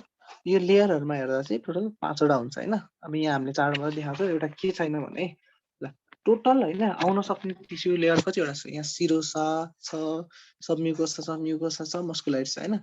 मैले 5 वटा भनिरहेको छु। अर्को के एक्जिस्ट गर्न सक्छ लेयरहरुमा? यसको जेनरली पाइप लेयरहरुमा टोटल 5 वटा लेयर्सहरु देखिन्छ। अब यहाँ चाहिँ कुन चाहिँ मिस भयो त? यस्तो हुन्छ है, सेरोसा हुन्छ, सब सेरोसा हुन्छ। जेनेरलीको कुरा गर्दा चाहिँ म जीआई मा अथवा यो ग्यास्ट्रोइन्टेस्टिनल ट्र्याकमा चाहिँ 4 वटा मात्र भयो। रेस्पिरेटरी ट्र्याक अरू ट्र्याकमा चाहिँ टोटल 5 वटा अथवा यो 5th लेयरहरु पनि हुन्छ भनेर भन्न खोजेको छु। मस्कुलारिस अथवा मस्कुलारिस लेयर, त्यसपछि कुन हुन्छ सबम्युकोसा, म्युकोसा र म्युकोसा। बाहिरबाट भित्र हेर्दाखेरि सबभन्दा बाहिर सेरोसा लेयर, त्यसपछि सब सेरोसा, त्यसपछि मस्कुलारिस, सबम्युकोसा, म्युकोसा। अथवा भित्रबाट बाहिर भन्यो भने म्युकोसा, सबम्युकोसा, मस्कुलारिस, सब सेरोसा, सेरोसा। यहाँ चाहिँ के छैन? सब सेरोसा छैन है त। भनेपछि के हो? आउटर मोस्ट लेयर भनेको सेरोसा भयो, त्यसपछि मस्कुलारिस भयो, अनि सबम्युकोसा र फाइनली म्युकोसल लेयर भयो। टोटल यो मध्ये अब हामीले थाहा पाउनु पर्ने सोध्दाखेरि एकदम सोध्न सक्ने भनेको the outermost layer of gastrointestinal tract is serosa. यो त थाहा हुने भयो। अब हेर यो केले गर्दा बनेको हुन्छ होला? सेरोसा भनेको यसको एउटा इम्पोर्टेन्ट हामीलाई थाहा हुनुपर्ने चाहिँ यो serosa is also made up of visceral peritoneum. Peritoneum भनेको के हो? पेरिटोनियम भनेको के हो? Covering of visceral organs. हजुर यो भन्दा अगाडि हामीले प्लुरल के भनेको थियो? प्लुरल मेम्ब्रेन भनेको थियो, पेरिकार्डियल मेम्ब्रेनहरु भनेको थियो नि हैन। त्यसै गरी यो पेरिटोनियम भनेछ। के हो त यो भने? कभरिङ हो हैन? के हो? कभरिङ हो हैन। के को कभरिङ भन्यो भने सिलोमको हैन। पेरिटोनियम भनेको covering of elementary canal. Okay, अथवा हामीले भन्दाखेरि प्रिमिटिभ सिलोमको कभरिङ भन्यो। ल हेर पेरिटोनियमको यो बाहिरपट्टिको पार्टलाई चाहिँ हामी के भन्छौँ? यो चाहिँ केले गर्दा बनेको हुन्छ भन्दा भिसेरल पेरिटोनियमले चाहिँ सिरोसा बनेको हुन्छ भनेर थाहा पाउनु पर्यो हामीले। फर्स्टमा तिमीहरूले भनिहाल्यो ठिक छ एकदम, एलिमेन्टरी क्यानलको कभरिङ भन्ने पनि भयो अथवा सिलोमिक कभरिङ पनि भन्ने भयो।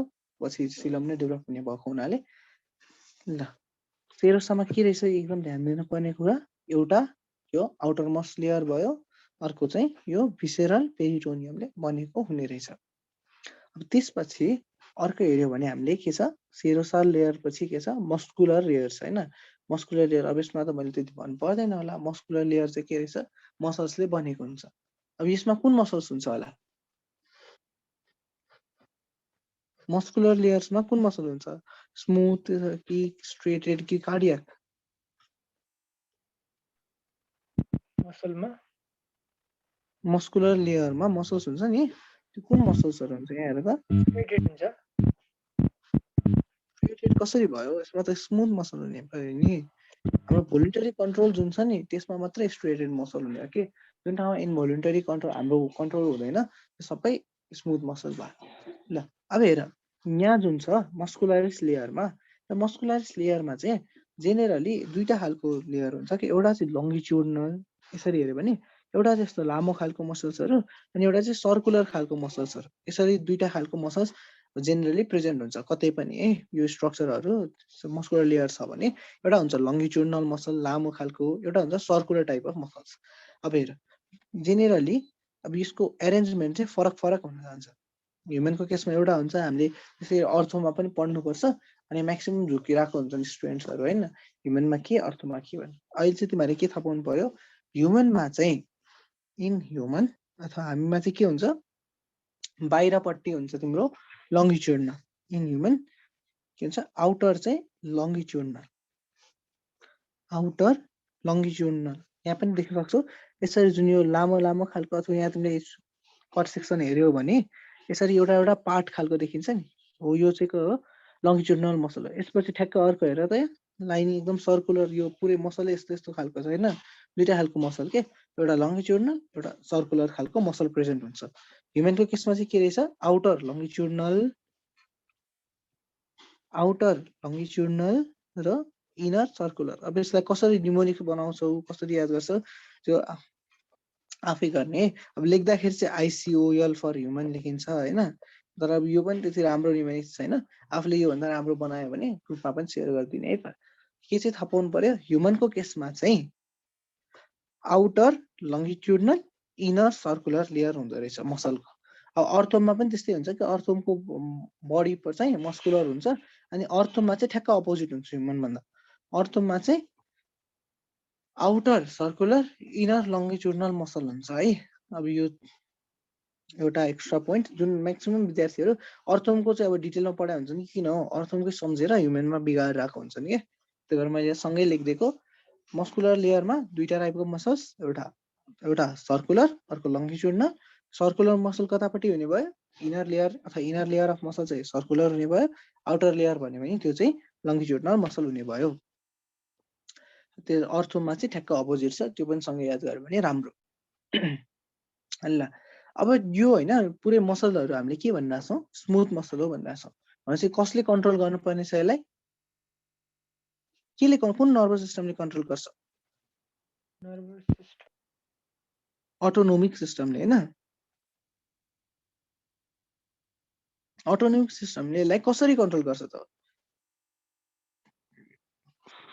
अटोनोमिक सिस्टमले यसलाई कन्ट्रोल गर्न चाहिँ यो मसलहरूको बिचमा जुन यो मसल लेयर छ नि यसमा चाहिँ सर्टेन न्युरोन्सको लेयर बन्छ न्युरोन्सको लेयरहरू हुन्छ होइन हो त्यो पुरै यसलाई कन्ट्रोल गर्ने न्युरोन्सहरूको लेयरलाई हामी भन्दा चाहिँ मायन्टेरिक प्लेक्सस भनेर भन्छौँ इन्टेरिक भन्यो भने इन्टेस्टाइनलसम्म थाहा छ मसल अफ इन्टेस्टाइन भनेर मायन्टेरिक भनेर बुझिन्छ मायन्टेरिक प्लेक्सस भन्ने के छ यो चाहिँ neuron layers present in the muscle that controls the movement अथवा that controls the flow of यो मसल कन्ट्राक्सनको पुरै वेब मेन्टेन गर्ने काम चाहिँ कसले गर्दो रहेछ अटोनोमिकले with the help of myenteric plexus अथवा यसलाई अर्को नाम मायन्टेरिक त बुझिन्छ नि त इन्टेरिक भनेको इन्टेस्टाइन मायोबाट मसल हुन्छ भनेपछि इन्टेस्टाइन अफ मसलमा हुने भने बुझिन्छ त्यही भएर कहिलेकाहीँ झुकाउनको लागि हामी के अर्को नाम पनि सोधिरहेको हुन्छ यसको अर्को नाम चाहिँ AUER अवरब्याक्स प्लेक्सस अवरब्याक्स प्लेक्सस है सोध्छ कि तिमीलाई एवरब्याक्स प्लेक्सस इज प्रेजेन्ट इन भन्यो भने हामीले के भन्न सक्नु पर्यो मस्कुलर लेयर अफ इन्टेस्टाइन भन्न चाहिँ सक्नु पर्यो यसको मेन काम के अरे कन्ट्रोल मस्कुलर कन्ट्राक्सन होइन control the muscle contraction tone नभनौँ कन्ट्राक्सन कतिखेर कन्ट्र्याक्ट गराउने कुन वेभ गराउने कसरी पेरिस्टाल्सिस गराउने त्यो सबै चाहिँ केले गर्ने भयो अवरब्याक्स प्लेक्सस अथवा मायन्टेरिक प्लेक्ससले गराउने भयो अल्लाह हेर सेरुसा भयो म्युकोस मस्कुलारिस भयो अब के आउँछ सब म्युकोसा है सब म्युकोसल लेयर फिगरमा पनि फलो गर्दै जाने है सब म्युकोसल लेयर के लेखा छ यहाँ हेर त ग्ल्यान्ड्स इन सब म्युकोसा यसको इम्पोर्टेन्ट यही नै हो के ठ्याक्कै यसमा चाहिँ के हुन्छ ग्ल्यान्ड्सहरू प्रेजेन्ट हुन्छ सबम्युकसमा के हुन्छ ग्ल्यान्ड्सहरु प्रेजेन्ट हुन्छ अनि अर्को कुरा चाहिँ सबम्युकोसाको इम्पोर्टेन्ट भनेको चाहिँ यसमा चाहिँ अघि हाम्रो मायोन्टेरिक प्लेक्सस थियो यहाँ चाहिँ मिसनर्स प्लेक्सस हुन्छ MEISSNER मिसनर्स प्लेक्सस हुन्छ यसको काम चाहिँ त्यो ग्ल्यान्डको सेक्रेसनलाई कन्ट्रोल गर्ने सेक्रेसनलाई पनि त कुनै हर्मोनल अथवा न्युरोनल कन्ट्रोल चाहियो हो त्यो न्युरोनल सेक्रेसनलाई कन्ट्रोल गर्ने चाहिँ के रहेछ मिसनर्स प्लेक्सस अहिलेको मसलको कन्ट्र्याक्सनलाई कन्ट्रोल गर्ने के थियो मायोन्टेरिक प्लेक्सस झुकिने हैन है मायोन्टेरिक त हामीले सजिलै बुझ्नुपर्ने हो कि MYO भनेको मायो भने मसल इन्टेरिक भनेको इन्टेस्टाइनको पार्ट झुकिँदैनौ होला मिसनर्स भनेको चाहिँ सेक्रेसनको लागि डबल एस छ मिसनरमा त्यही भएर सेक्रेसन भनेर याद गरे पनि भयो कसरी सकिन्छ जस सबम्युकोसा चाहिँ ग्ल्यान्डसँग एसोसिएटेड छ अनि यो सबम्युकोसामा चाहिँ के हुँदो रहेछ मिसनर्स प्लेक्सस जसले चाहिँ त्यो ग्ल्यान्डहरुको सेक्रेसनलाई कन्ट्रोल गर्छ ल फाइनली अर्को के हुन्छ म्युकोसल लेयर अब यो चाहिँ ठ्याक्कै लुमेन भन्दा बाहिरपट्टि भएको हैन यसरी हेर्यो भने भित्रपट्टि सबभन्दा लुमेन त्यसपछि म्युकोसा त्यसपछि सबम्युकोसा त्यसपछि मस्कुलारिस डबल लेयर अनि सबसिरोसा सिरोसा हुन्थ्यो हैन ल अब मस्कुलर के हामीले तीनटाको कुरा गरिसकेपछि चाहिँ फाइनली म्युकोसल लेयरमा भन्नु पर्यो भने के हुन्छ इनरमोस्ट लेयर हैन यसलाई इनरमोस्ट लेयर अफ भनेर सोध्यो भने पनि ठिकै छ अथवा the layer nearest to lumen अथवा लुमेनलाई कभर गर्ने लेयर कुन हो भनेर सोध्यो भने म्युकोसा भन्न सक्नु पर्यो म्युकोसल लेयर है अब यो म्युकोसल लेयर तिम्रो त्यो इन्टेस्टाइनमा गएर डिभाइड हुँदा चाहिँ मस्कुलारिस म्युकोसा ल्यामिना प्रोप्रिया के भनेर छ हैन त्यति धेरै डिटेलमा जानु पर्दैन हामी म्युकोसामा बेसिक के थाहा पाउनु पर्यो यो चाहिँ लुमेनको सबभन्दा नजिकको लेयर नियरेस्ट टु लुमेन हैन अथवा इनरमोस्ट लेयर भनेको चाहिँ के रहेछ म्युकोसा लेयर हो भनेर थाहा पाउनु पर्यो ल अब यसपछि के हुन्छ त अब यो ठाउँमा जुन यो लुमेन छ हैन अब यो लुमेनबाट म्याक्सिमम कुराहरु एब्जर्ब गर्नुपर्छ त्यही भएर यो म्युकोसल लेयरमा चाहिँ म्याक्सिमम भिलाइहरु प्रेजेन्ट हुन्छ अब हामीले एब्जर्प्सनकै बारेमा पढ्दाखेरि भिलाइहरुले कसरी काम गर्छ डिटेलमा कुरा गरौँला अहिले चाहिँ के हुन्छ के भनेर थाहा पाउनु पर्यो भिलाइ भनेको चाहिँ अलमोस्ट फिंगर लाइक प्रोजेक्सन हो त्यो चाहिँ जेनेरली के हुन्छ म्युकोसल लेयरमा प्रेजेन्ट हुँदो रहेछ म्युकोसल भनेको आउटरमोस्ट लेयर हो अथवा लुमेनलाई टच गरेको लेयर हो त्यो लेयरमा चाहिँ के हुन्छ यो भिलाइहरु प्रेजेन्ट हुँदो रहेछ भनेर थाहा पाउनु पर्यो ओके यो सब हिस्टोलोजी हैन त्यस्तो केही गाह्रो छैन कि एउटा तिमीलाई अर्डर थाहा हुनुपर्छ सिरोसा सब सिरोसा त्यसपछि मस्कुलारिस सबम्युकोसा म्युकोसा एउटा त्यो अर्डर थाहा हुनु पर्यो अनि त्यसपछि मस्कुलारिस लेयरमा भएपछि मसललाई कन्ट्रोल गर्ने प्लेक्सस मस्कुलारिसमा भयो त्यसै गरी ग्ल्यान्डहरु सबम्युकोसामा चाहिँ ग्ल्यान्डलाई कन्ट्रोल गर्ने लेयर भनेको सबम्युकोसामा भयो यति चाहिँ तिम्रो बेसिक इन्फर्मेसन हो अनि एउटा अब यो आइसिओएल आउटर सर्कुलर के outer longitudinal inner circular in human भन्ने याद भयो भने अझ राम्रो ल हिस्टोलोजी बेसिक बुझ्यो त यसमा धेरै कुरा आए जस्तो लाग्न सक्छ है स्टुडेन्टहरु ओभरवेल्म पनि हुन्छ त्यही भएर इन्फर्मेसन लिमिटेड राख्ने के याद गर्नुपर्ने त्यो एकदम फोकस गर्ने अरु सकिन्छ याद गर्ने सकिएन भने केही छैन भनेर छोड्दै पनि भयो है त मैले यहाँ भनेको कुरा चाहिँ सबै बुझाछौ ठीक छ ओके राम्रै भयो अब यसपछि हामीले कुरा गर्दाखेरि चाहिँ इसोफेगसको कुरा गर्छौं है अब यसपछि हामी इसोफेगस स्टोमकहरुको अब डिटेलमा कुरा गर्ने भयो कस्तो छ इसोफेगसको बारेमा चाहिँ हामीले टोटल 3टा पार्ट हुन्छ भनेर याद गरे हाम्रो फर्स्टमा हामीले रेस्पिरेटरीबाट याद छ नि इसोफेगसको लागि ओपनिङ के थियो इसोफेगसको लागि कुन ओपनिङ थियो ओपनिङको नाम के थियो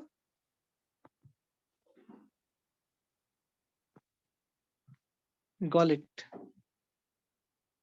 इसोफेगस अथवा के हुन्छ फुड पाइपको लागि चाहिँ ओपनिङ के थियो गलेट ठ्याक्क फेरिङ्स चाहिँ गलेटबाट इसोफेगस तिर आउँछ हैन फेरिङ्स भनेको common part for both respiratory and digestive tract हामीले फेरिङ्सको डिटेलमा त्यही कुरा गरिसकेका छौं त्यसपछि फेरिङ्सको ठ्याक्क अर्को जुन यो ओपनिङ वाला पार्ट थियो त्यो एउटा गलेट हुन्थ्यो अर्को ग्लोटिस हुन्थ्यो गलेट चाहिँ आउँछ इसोफेगस तिर ग्लोटिस चाहिँ जान्छ कतातिर एपिग्लोटिस ठ्याक्क कभर गर्ने ग्लोटिसलाई भनेपछि ग्लोटिस चाहिँ जान्छ डाइजेस्टिभ हैन रेस्पिरेटरी तिर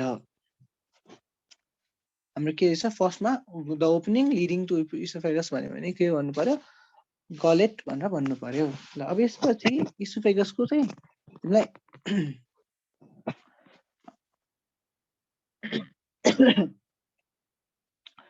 इसोफेगसको तिमीलाई टोटल 3टा पार्ट हुन्छ 3 पार्ट्स है यो 3 पार्ट्सको चाहिँ आफ्नै कन्ट्रोल हुन्छ के जेनेरली जुन एन्टेरियर 1/3 पार्ट छ जुन अगाडिपट्टिको सुरुपट्टिको अप्पर पार्ट छ यो चाहिँ कस्तो हुन्छ भोलुन्टरी कन्ट्रोल हुन्छ भोलुन्टरी भनेपछि त बुझिहालिन्छ कुन मसल हुन्छ होला यसमा स्ट्रिएटेड मसल्स भनेको अगाडिपट्टिको हामीले निल्ने बेलामा अगाडिपट्टि प्रोसेस गर्ने चाहिँ हामीले के भन्छ जबरजस्ती गर्न सकिन्छ किनकि यो चाहिँ भोलुन्टरी त्यहाँ भएको मसल्सहरू भोलुन्टरी हुने भयो अब यसपछिको जुन अरू पार्टहरू छ नि यो चाहिँ सेमी भोलुन्टरी यो चाहिँ यो 1/3 पार्ट त्यसपछिको जुन यो मिडल 1/3 पार्ट छ यो चाहिँ कस्तो हुन्छ भोलुन्टरी पनि हुन्छ इनभोलुन्टरी पनि हुन्छ हल्का भोलुन्टरी कन्ट्रोल हुन्छ म्याक्सिमम इनभोलुन्टरी कन्ट्रोल हुन्छ अनि त्यसपछि लेटर 1/3 अथवा लोवर 1/3 पार्ट भनेको कस्तो हुने भयो भने इनभोलुन्टरी अब यसको फङ्सन के छ भने फर्स्टमा हामीले स्वालो गर्ने बेलामा हामीले जबरजस्ती अथवा हामीले फोर्सफुल्ली हामीले थाहा पाएर नि के हुन्छ भोलुन्टरी रूपमा स्वालो गर्छौँ तर एकचोटि हाम्रो यो अप्पर पार्ट कटिसकेपछि त्यसपछि चाहिँ हल्का आफ्नो कन्ट्रोल म्याक्सिमम चाहिँ स्मुथ मसल्सहरूको कारणले गर्दाखेरि मुभमेन्ट हुने भयो त्यसमा चाहिँ हाम्रो कन्ट्रोल हुँदैन निल्ने बेलामा हाम्रो कन्ट्रोल भयो त्यसपछिको मुभमेन्ट स्टोमकसम्म पुग्नुपर्ने जुन मुभमेन्ट हुन्छ त्यसमा चाहिँ हाम्रो कन्ट्रोल हुँदैन अब यो जेनेरली इसोफेगसमा चाहिँ त्यस्तो कुनै ग्ल्यान्डहरू हुँदैन त्यसो भएर यसमा डिटेल चाहिँ हामीलाई त्यस्तो केही चाहिएन अब यसमा इसोफेगसमा जेनेरली हुने भनेको म्युकस ग्ल्यान्ड हो इन जेनरल यो डाइजेस्टिभ ट्र्याक्ट रेस्पिरेटरी ट्र्याक्ट सबैतिर हुने भनेको म्युकस ग्ल्यान्ड हो अब म्युकस ग्ल्यान्ड भन्यो भने केले सेक्रेट गर्छ भने म्युकस केले सेक्रेट गर्छ भने गब्लेट सेल्स त्यही भएर म्युकस ग्ल्यान्डलाई हामीले भन्दाखेरि पनि कहिलेकाहीँ गब्लेट ग्ल्यान्ड नै भनिरहेको हुन्छ गब्लेट ग्ल्यान्ड अथवा गब्लेट सेल्सहरू भनिरहेको हुन्छ यो बाहेक अरू त्यस्तो कुनै ग्ल्यान्ड चाहिँ इसोफेगसमा प्रेजेन्ट हुने भएन ल इसोफेगसमा त्यस्तो धेरै कुरा केही छैन यो 3टा पार्ट भयो हरेक फङ्सन भोलुन्टरी भनेपछि स्ट्रेटेड मसल्स भयो इनभोलुन्टरी भनेपछि स्मुथ मसल्स हुने भयो यो बिचको पार्टमा चाहिँ मिक्स भयो म्याक्सिमम चाहिँ स्मुथ नै हुन्छ हल्का स्ट्रेटेड मसल्स पनि हुन्छ ल यो होल मुभमेन्ट गराउनलाई केले हेल्प गर्छ होला फुड चाहिँ तिम्रो इसोफेगसमा आयो भने अब यो इसोफेगसबाट यो त ट्युब हो भनेपछि इसोफेगसबाट स्टोमकमा जान चाहिँ केले मेहनत गर्ने भयो अथवा के को रोल हुने हो फर्स्टमा हामीलाई थाहा छ हाम्रो बडीको स्ट्रक्चर अनुसार ग्राभिटीले गर्दा हैन ग्राभिटी त छँदैछ बेसी खायो हाम्रो स्ट्यान्डिङ पोजिसन 8 पोजिसनमा इसोफेगस माथि हुन्छ स्टोमक तल हुन्छ त्यही भएर माथिबाट तल मुभ गर्छ त्यसपछि अर्को चाहिँ हुन्छ मसल मुभमेन्ट यो चाहिँ अब ग्राभिटीमा सधैँ रिलाइ गर्न सक्दैन नि त कोही सुतिरहेको खाइरहेको बेला पनि हामीलाई माथि स्टोमकबाट इसोफेगसमा त आउनु हुँदैन त्यस्तो कन्डिसनमा चाहिँ हाम्रो के हुन्छ यो पुरै स्वालोइङ गराउनलाई हेल्प गर्ने मुभमेन्टलाई चाहिँ के भन्छ यो मसलको मुभमेन्टलाई हामी त्यसलाई भन्दाखेरि पेरिस्टाल्सिस भन्छौँ यो मसलहरूले आफ्नो एउटा रिदम मेन्टेन गर्छ क्या त्यतिखेर पेरिस्टाल्सिस भनेको के हो भने मसलले चाहिँ एउटा कन्स्ट्यान्ट रिदम मेन्टेन गर्छ आफूलाई कन्ट्र्याक्ट गरेर त्यो होल फ्लुइड अथवा बडी कन्टेन्टलाई इसोफेगसबाट स्टोमकतिर अथवा तलतिर ड्रेन गर्ने अथवा मुभ गराउने काम गर्छ यो चाहिँ के हो एउटा रेगुलर कन्ट्र्याक्सन प्याटर्न हो के रेगुलर कन्ट्र्याक्सनको एउटा प्याटर्न हो त्यो कन्ट्र्याक्सनको प्याटर्नमा चाहिँ के हुने रहेछ ठ्याक्क फुड पार्टिकल चाहिँ हाम्रो इसोफेगसबाट स्टोमकमा जाने रहेछ यो सबै ठाउँमा हुन्छ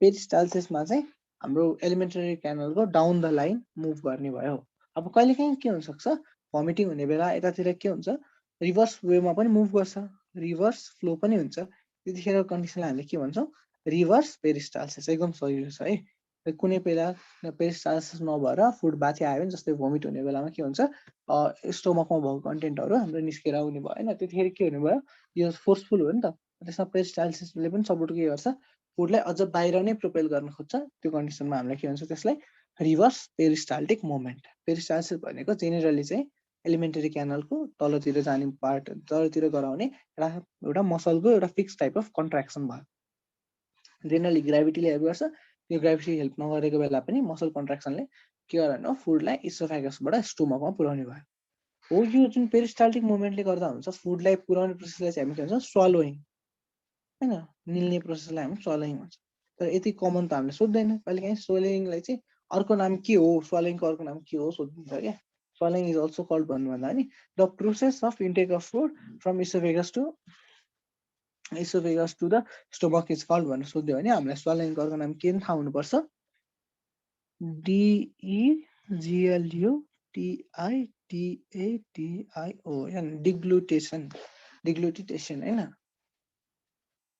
यो DGLUTIT हैन डिग्लुटेसन यो त अलि अड सुन्यो हैन डिग्लुटेसन के डेग्लुटेसन भनेर भनिन्छ है यसको फलोइङको अर्को नाम चाहिँ डेग्लुटेसन पनि हो DGLUTITIO डेग्लुटेसन भनिन्छ अब तिमीलाई जेनरल स्वालोइङ हो भनेर त सोध्दैन नि त स्वालोइङ त एकदम कमन अप्सन भयो तिम्रो हल्का गाह्रो वर्ड सोध्न सक्छ हैन वर्ड चाहिँ तिम्रो एसोफेगसबाट स्टोमकमा पुग्ने प्रोसेसलाई चाहिँ के भन्ने रहेछ डिग्लुटेसन भनेर भन्छ भनेर याद गर्नु पर्यो अब यसको अपोजिट पनि हुन्छ हामी जसरी अघि रिभर्स पेरिस्टाल्सिस भन्यो के थियो त्यतिखेर फुड चाहिँ हाम्रो स्टोमकमा भएको माउथबाटै निस्किन्छ भमिट हुन्छ त्यो प्रोसेस भयो हैन अब फुड इन्टर गर्ने इसोफेगसबाट स्टोमकमा जाने प्रोसेस डिग्लुटेसन भन्यो त्यस्तै गरी स्टोमकबाट हाम्रो इसोफेगसमा आउने प्रोसेसलाई चाहिँ हामी के भन्छौँ रिगर्जिटेसन डिग्लुटेसन र रिगर्जिटेसन भन्ने शब्दहरू हुन्छ अब तिमीले इन्डिया ब्रिटिस गट ट्यालेन्टहरू अमेरिका गट ट्यालेन्टहरू हेर्छौ भने त्यहाँ यसको यो पनि ट्यालेन्ट देखाउने मान्छे हुन्छ नि कति कुरा स्वालो गर्ने अनि त्यसपछि बडीमा युज गर्ने अनि त्यसपछि फेरि रिटर्न गराउने त्यस्तो पनि हुन्छन् हामीले चाहिँ के याद गर्नु पर्यो स्वालोइङ भनेको डिग्लुटेसन थियो स्वालोइङको अपोजिट निकाल्ने भनेको रिगर्जिटेसन अब फोर्स भयो भने भमिट भयो नर्मल त जेनरली नर्मल कसैले गर्दैन हैन निकाल्ने काम ल यहाँ के रहेछ एकचोटि इसोफेगसको रिभ्यू हेर इसोफेगसको तीनटा part upper middle later upper भनेको हाइली स्ट्रेटेड हाम्रो कन्ट्रोल मिडल मिक्स अनि लेटर भनेको स्मुथ हुन्छ हाम्रो कन्ट्रोल हुँदैन इसोफेगसमा जेनरली ग्ल्यान्ड हुँदैन म्युकस ग्ल्यान्ड मात्र प्रेजेन्ट हुन्छ अनि के हुन्छ इसोफेगसबाट स्टोमकमा जानलाई एउटा ग्राभिटी अर्को मसलले हेल्प गर्छ त्यो मसलले हेल्प कसरी गर्छ पेरिस्टाल्सिस एउटा रेगुलर कन्ट्र्याक्सन गराएर फुडलाई तल गराउँछ अपोजिट भयो भने रिभर्स पेरिस्टाल्सिस भनिन्छ ल इसोफेगसको हाम्रो बेसिक कुरा यति छ है त अब यसपछि हामी हेरौँ स्टोमक इसोफेगस भयो इसोफेगसपछि यो होल पार्ट भनेको के रहेछ स्टोमक ओके स्टोमक पुग्नुभन्दा अगाडि यो स्पिङ्क्टर सुरुमा स्पिङ्क्टर भनेको के हो त ढोका जस्तै हैन मसलले कन्ट्रोल गर्ने ढोका यो मसल स्पिङ्क्टर चाहिँ के हुन्छ यो स्पिङ्क्टरले चाहिँ जेनेरली ब्याक फ्लो है प्रिभेन्ट गराउने भयो स्टोमकको कन्टेन्टलाई इसोफेगसमा जानबाट प्रिभेन्ट गराउनु भयो स्टोमकमा त हाइली एसिडिक कन्टेन्ट हुन्छ स्टोमकले त के गर्छ ग्यास्ट्रिक जुस सिक्रेट गर्छ त्यसको pH एकदम बढी हुन्छ भएपछि स्टोमकलाई चाहिँ यो बाहिर जान्न स्टोमकमा भएको कन्टेन्ट चाहिँ इसोफेगसमा जानलाई प्रिभेन्ट गराउने स्ट्रक्चर चाहिँ के रहेछ कार्डियक स्पिङ्क्टर रहेछ त्यस्तै अर्को पनि स्पिङ्क्टर हुन्छ त्यसलाई चाहिँ हामी पाइलोरिक स्पिङ्क्टर भन्छौँ हैन दुईटा स्पिङ्क्टर प्रेजेन्ट हुन्छ एउटा स्टार्टमा मुटुको छेउमा भएर कार्डियक स्पिङ्क्टर अनि त्यसपछि पाइलोरसमा अथवा यो होल यो सानो टिन्ट अथवा किङ्क जसले स्टोमकलाई इन्टेस्टाइनमा कनेक्ट गर्छ त्यसलाई चाहिँ पाइलोरस भन्छ यो पार्टमा हुने भएको हुनाले अर्को स्पिङ्क्टर चाहिँ पाइलोरिक स्पिङ्क्टर छ दुईटा स्पिङ्क्टर हामीले थाहा हुनुपर्ने cardiac sphincter is found near the fundus part जसले चाहिँ इसोफेगसलाई स्टोमकसँग कनेक्ट गरिरहेको हुन्छ त्यसपछि पाइलोरिक स्पिङ्क्टरले चाहिँ स्टोमकलाई इन्टेस्टाइनसँग कनेक्ट गरिरहेको हुन्छ ल स्टोमकमा चाहिँ हामीले के थाहा पाउनु पर्यो स्टोमक चाहिँ वाइडेस्ट पार्ट अफ एलिमेन्टरी क्यानलको सबभन्दा फुलेको पार्ट भनेको स्टोमक भयो अब यो देखेर पनि थाहा हुन्छ हामीले भिजुअलाइज पनि गर्न सकिन्छ यसलाई अरू लामो हुनसक्छ तर फुलेको चाहिँ सबभन्दा फुलेको पार्ट भनेको स्टोमक भयो ओके स्टोमकको हामीले कसरी डिभाइड गर्न सकिन्छ भन्दाखेरि स्टोमकलाई चाहिँ हामीले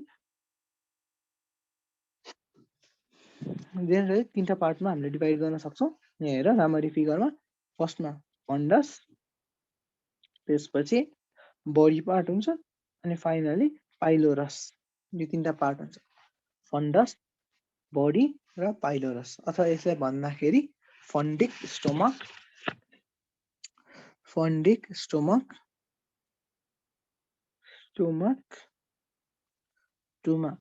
कार्डियक स्टोमक अथवा बडी अनि फाइनली पाइलोरिक स्टोमक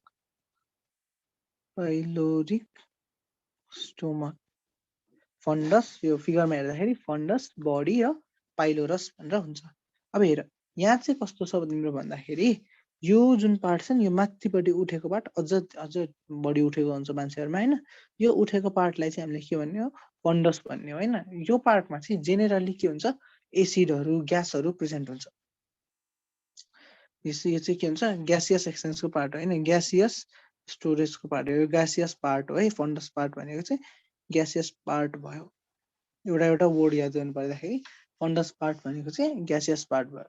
अब त्यसपछि कार्डियाक पार्ट भनेको बडी भयो, अनि त्यसपछि पाइलोरिक पार्ट भनेको एन्ड भयो। एकदम बेसिक।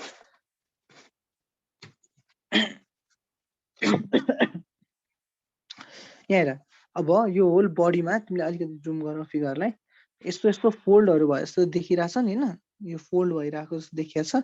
यो फोल्ड जुन यो बडीमा प्रेजेन्ट भएको यस्तो फोल्डलाई चाहिँ हामी के भन्छौँ? रोग, RUGAU है, रोग भनेर भन्छौँ। रोग भनेर भन्छ। यो चाहिँ के हो? यो चाहिँ म्युकोसल फोल्डिङ हो है, म्युकोसल फोल्ड अथवा म्युकोसल मेम्ब्रेन, म्युकोसाको फोल्ड भयो। अब यसमा चाहिँ के हुन्छ? जेनेरली जुन ग्यास्ट्रिक ग्ल्यान्डहरू छ नि, त्यो चाहिँ हो यही म्युकोसल रिजनमा, यही फोल्डहरूमा प्रेजेन्ट हुने हुन्छ। अब यो होल बडी जुन स्टोमक छ, पुरै बडीमा हुन्छ यस्तो म्युकोसल फोल्ड, जसलाई हामीले के भन्छौँ? रोग। यो रोगमा चाहिँ म्युकोसाहरू, म्युकोसल मेम्ब्रेन्सहरू हुन्छ, होल बडीमा प्रेजेन्ट हुने गरेको हुन्छ। यस्तो चाहिँ हामीले अब हेऱ्यो भने स्टोमकमा त हामीले ध्यान दिनुपर्ने मेन त त्यही हो नि त, स्टोमकको पिएच हो हामीले एकदम फोकस गर्नुपर्ने। स्टोमक हुनुपर्ने ग्ल्यान्ड हो, अनि यो ग्ल्यान्डले सेक्रेट गर्दा, HCl सेक्रेट गर्दाखेरि कुन कुन पार्टले चाहिँ यो के सेक्रेट गर्छ भन्ने हो के। मेन हाम्रो स्टोमकमा पर्दाखेरि हामीले ध्यान दिनुपर्ने ग्यास्ट्रिक ग्ल्यान्ड नै हो। सुरुमा यो तीनटा स्ट्रक्चर के छ थाहा पाउनु पर्यो, fundic stomach, cardiac stomach, pyloric stomach, त्यसपछि चाहिँ ग्यास्ट्रिक ग्ल्यान्ड नै हामीले फोकस गरेर बन्यो। ओके, यो अब कुन प्रोक्सिमल कुन डिस्टल लेन्थ त सबै छँदैछ होइन, माथि हुने प्रोक्सिमल, तल हुनेपट्टि भनेको डिस्टल एन्ड भयो। एउटा कहिलेकाहीँ सोद्धाखेरि चाहिँ which of the following part is not found in frogs stomach भनेर सोधेको हुन्छ, भन्न सक्छौ तिमीहरूले? फन्डस। फ्रगमा चाहिँ एकदम करेक्ट। फ्रगमा चाहिँ यो फन्डिक स्टोमक अथवा फन्डस पार्ट चाहिँ हुँदैन। यो चाहिँ तिमीले ध्यान दिनु पर्यो है त। फ्रगमा चाहिँ कुन पार्ट हुँदैन स्टोमकको भनेर सोध्यो भने फ्रगमा चाहिँ फन्डिक स्टोमक पार्ट चाहिँ हुँदैन। यो जुन ग्यासियस स्टोरेज अथवा ग्यासियस डिस्चार्जको पार्ट भयो त्यो चाहिँ फ्रगमा एब्सेन्ट हुन्छ। ल अब अगाडि बढौँ ग्यास्ट्रिक ग्ल्यान्डमा। ग्यास्ट्रिक ग्ल्यान्डको काम के रहेछ त? हामीलाई थाहा भयो के अनुसार यसले के गर्ने हो? HCl सेक्रेट गर्ने हो, मेन ग्यास्ट्रिक जुस सेक्रेट गर्ने होइन। ग्यास्ट्रिक जुसको अब यो मेजर कम्पोनेन्ट धेरैजनालाई पनि थाहा छैन। ग्यास्ट्रिक जुसको मेजर कम्पोनेन्ट के हो? ग्यास्ट्रिक जुसको मेजर कम्पोनेन्ट के होला? एकदम है। अब मैले यहाँ HCl लेखेर हुन्छ, सबैजनाको दिमागमा चाहिँ स्टोमक भनेपछि HCl भन्ने हुन्छ, तर यस्तो चाहिँ होइन है। ग्यास्ट्रिक जुसको मेजर कम्पोनेन्ट के हो? वाटर। मेन चाहिँ वाटर हुने हो। त्यो वाटरमा एकदम हाइली कन्सन्ट्रेटेड HCl प्रेजेन्ट हुने हो। कसैले सोध्यो ग्यास्ट्रिक जुसको मेन कम्पोनेन्ट के हो भने हामीले वाटर भन्न सक्नुपर्छ, न कि HCl है त। अलमोस्ट 98 to 99% भनेको वाटर नै हुन्छ के, अनि एकदम कम 0.1 to 0.2% भनेको एराउन्ड HCl हुन जान्छ, अनि बाँकी चाहिँ अरू इन्जाइम्सहरू हुन जान्छ। ओके, ग्यास्ट्रिक ग्ल्यान्डको कुरा गर्दैछौँ। ग्यास्ट्रिक ग्ल्यान्डले निकालेर सेक्रेट गर्ने भनेको अथवा ग्यास्ट्रिक ग्ल्यान्डले प्रड्युस गर्ने भनेको ग्यास्ट्रिक जुस, त्यसको हामीलाई फङ्सनिङ कम्पोनेन्ट चाहिँ HCl भयो। ल हेर, ग्यास्ट्रिक ग्ल्यान्डको चाहिँ टोटल 4वटा सेल्स हामीलाई इम्पोर्टेन्ट छैन। फर्स्टमा यो होल इन्टेस्टाइनमा हुने गबलेट सेल्स छँदैछ। यत्रोचोटि पढिसक्यो, अब गबलेट सेल्सले के सेक्रेट गर्छ भनेर सोध्यो भने कसैलाई कन्फ्युजन छ? होइन, गबलेट सेल्सले के सेक्रेट गर्ने भयो? म्युकस। ओके, म्युकसमा होइन, यो दुईटा मध्ये एउटा भने MUCOUS हो कि MUCUS? MUCUS हो। MUCUS हो है। म्युकस अथवा म्युसिन सेक्रेट गर्ने हो। त्यो ग्ल्यान्डको नाम चाहिँ MUCOUS, म्युकस ग्ल्यान्ड भनेर भन्ने हो है। यो अब मैले कतिको भनेको थिएँ सुरुमा, जेनरल रेसिपीमा पनि यो आउँछ। म्युकस चाहिँ यो म्युकस भए सेक्रेट हुने, ग्ल्यान्डको नाम चाहिँ MUCOUS हो। ल, सेक्रेट म्युकस भयो गबलेटको त केही गाह्रो छैन। अब त्यसपछि अर्को हुन्छ यसमा अक्जेन्टिक सेल्स। अक्जेन्टिक सेल्स म्याक्सिमम झुक्किने चाहिँ स्टुडेन्ट्सहरू अक्जेन्टिक सेल्स र पेप्टिक सेल्सहरूमा हो है। अब हेर, कतिको थाहा छ तिमीहरूलाई कुनले चाहिँ HCl सेक्रेट गर्ने हो?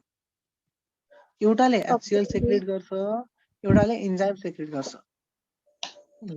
अक्जेन्टिक सेल्सले चाहिँ अक्जेन्टिक सेल्स सेक्रेट HCl सेक्रेट गर्ने सेल्स अफ स्टोमक भन्यो भने चाहिँ अक्जेन्टिक। त्यस्तै गरी यसले चाहिँ एउटा क्यासल इन्ट्रिन्सिक फ्याक्टर भन्ने पनि सेक्रेट गर्छ।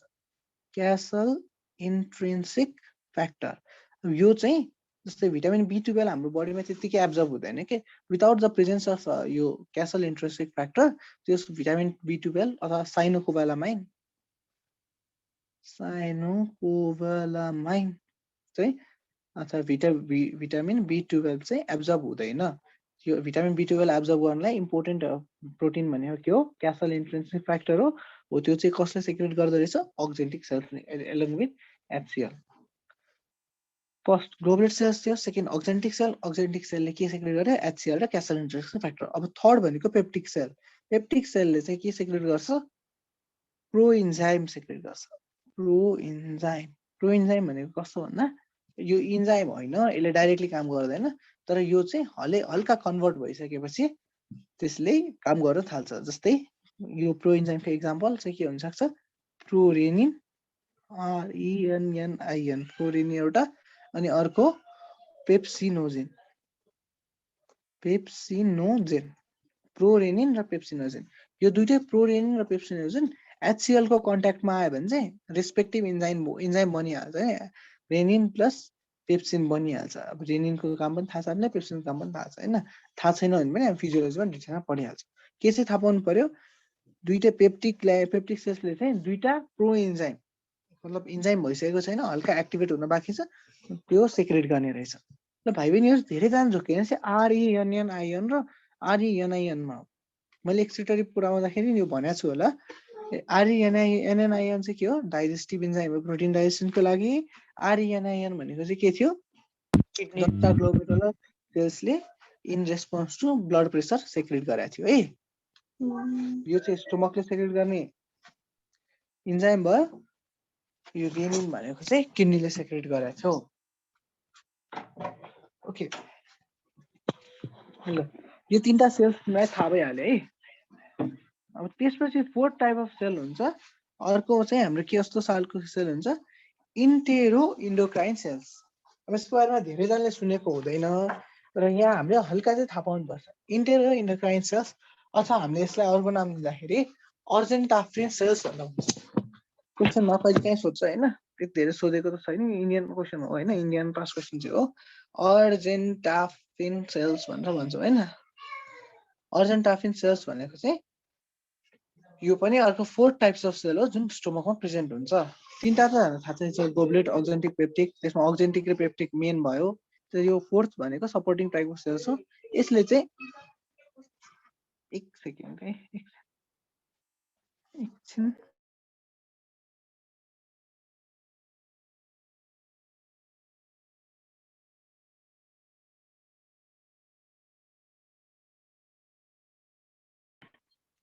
ओके अर्जेन्टाफ्रिन सेल्स हुन्छ। अर्जेन्टाफ्रिन सेल्स चाहिँ के हो सानो एकदम माइनर फङ्सन हो त्यो पनि हामीलाई थाहा पाएको राम्रो है। अब यो चाहिँ अर्जेन्टाफ्रिन सेल्सले चाहिँ के गर्छ एउटा यसको पनि डिफ्रेन्ट टाइप्स अफ सेल्सहरू हुन्छ होइन यसमा चाहिँ तिमीले ध्यान दिनु पर्यो यो सेल्सहरूले चाहिँ एउटा डी टाइप अफ सेल्स हुन्छ त्यसले चाहिँ सोमाटोस्ट्याटिन सेक्रेट गर्छ।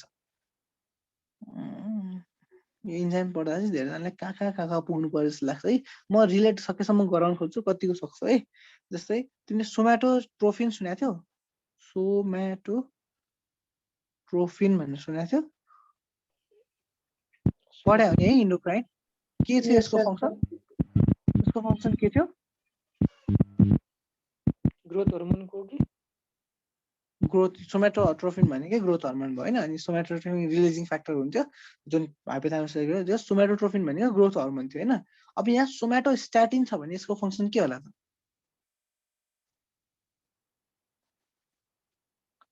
ट्रोफिन भनेको प्रमोट गर्ने थियो स्ट्याटिन भनेको के हो डिमोट गर्ने अथवा अलाउ नगर्ने हैन। यसले चाहिँ के हुन्छ ग्रोथ हर्मोनको फङ्सनलाई रोक्दिने काम गर्छ। त्यो चाहिँ सोमाटोट्रोफिनको ठाउँमा सोमाटोस्ट्याटिन भनेको चाहिँ के रहेछ एज अ होल ग्रोथ हर्मोनको जुन एनाबोलिक इफेक्ट थियो त्यसलाई नलिफाई गर्ने अथवा ग्रोथ हर्मोनलाई चाहिँ रोक्ने काम केले गर्ने रहेछ सोमाटोस्ट्याटिन सेल्स जेनरली केले सेक्रेट गर्छ इन्टेरो इन्डोक्राइन सेल्स अथवा अर्जेन्टाफ्रिन सेल्स। एउटा यो भयो सोमाटोट्रोफिन अरु चाहिँ यसले सेरोटोनिन हिस्टामिन रिलिज गर्ने जुन सेल्सहरू छ त्यस्तो हुन्छ। बेसिक तिमीलाई जे अर्जेन्टाफ्रिन सेल्स कहाँ हुन्छ भन्ने बेसिक लोकेसन चाहिँ थाहा हुनु पर्यो इन्टेस्टाइनमा पनि हुन्छ स्टोमकमा पनि हुन्छ हामीले त्यति चाहिँ थाहा पाउँ भन्न सक्नु पर्यो। यो मेन यसबाट सोध्ने स्टोमकबाट मेन सोध्ने चाहिँ अक्जेन्टिक सेल्स र पेप्टिक सेल्स। एकदम झुक्किने पनि यही हो। कसले HCl सेक्रेट गर्छ भन्यो भने अप्सनमा पनि झुक्काउने हिसाबले अक्जेन्टिक र पेप्टिक राखेको हुन्छ। त्यसरी अक्जेन्टिक कि पेप्टिक भनेर चाहिँ झुक्किन भएन। ल अब स्टोमक भयो, फन्डिङ पार्ट भयो, स्टोमक भयो। ओके, मैले यहाँ HCl को मेजर फङ्सन्सहरू भनेको छैन हैन। HCl को एउटा फङ्सन त हामीले डिस्कस गरिहाल्यौँ। यो प्रोरेनिनलाई HCl को प्रेजेन्समा रेनिन र पेप्सिन बनाउँछ भनेर भनिहालेँ मैले हैन। एउटा त्यो के थियो एक्टिभेट्स एन्जाइम भइहाल्यो HCl को फङ्सनमा हैन।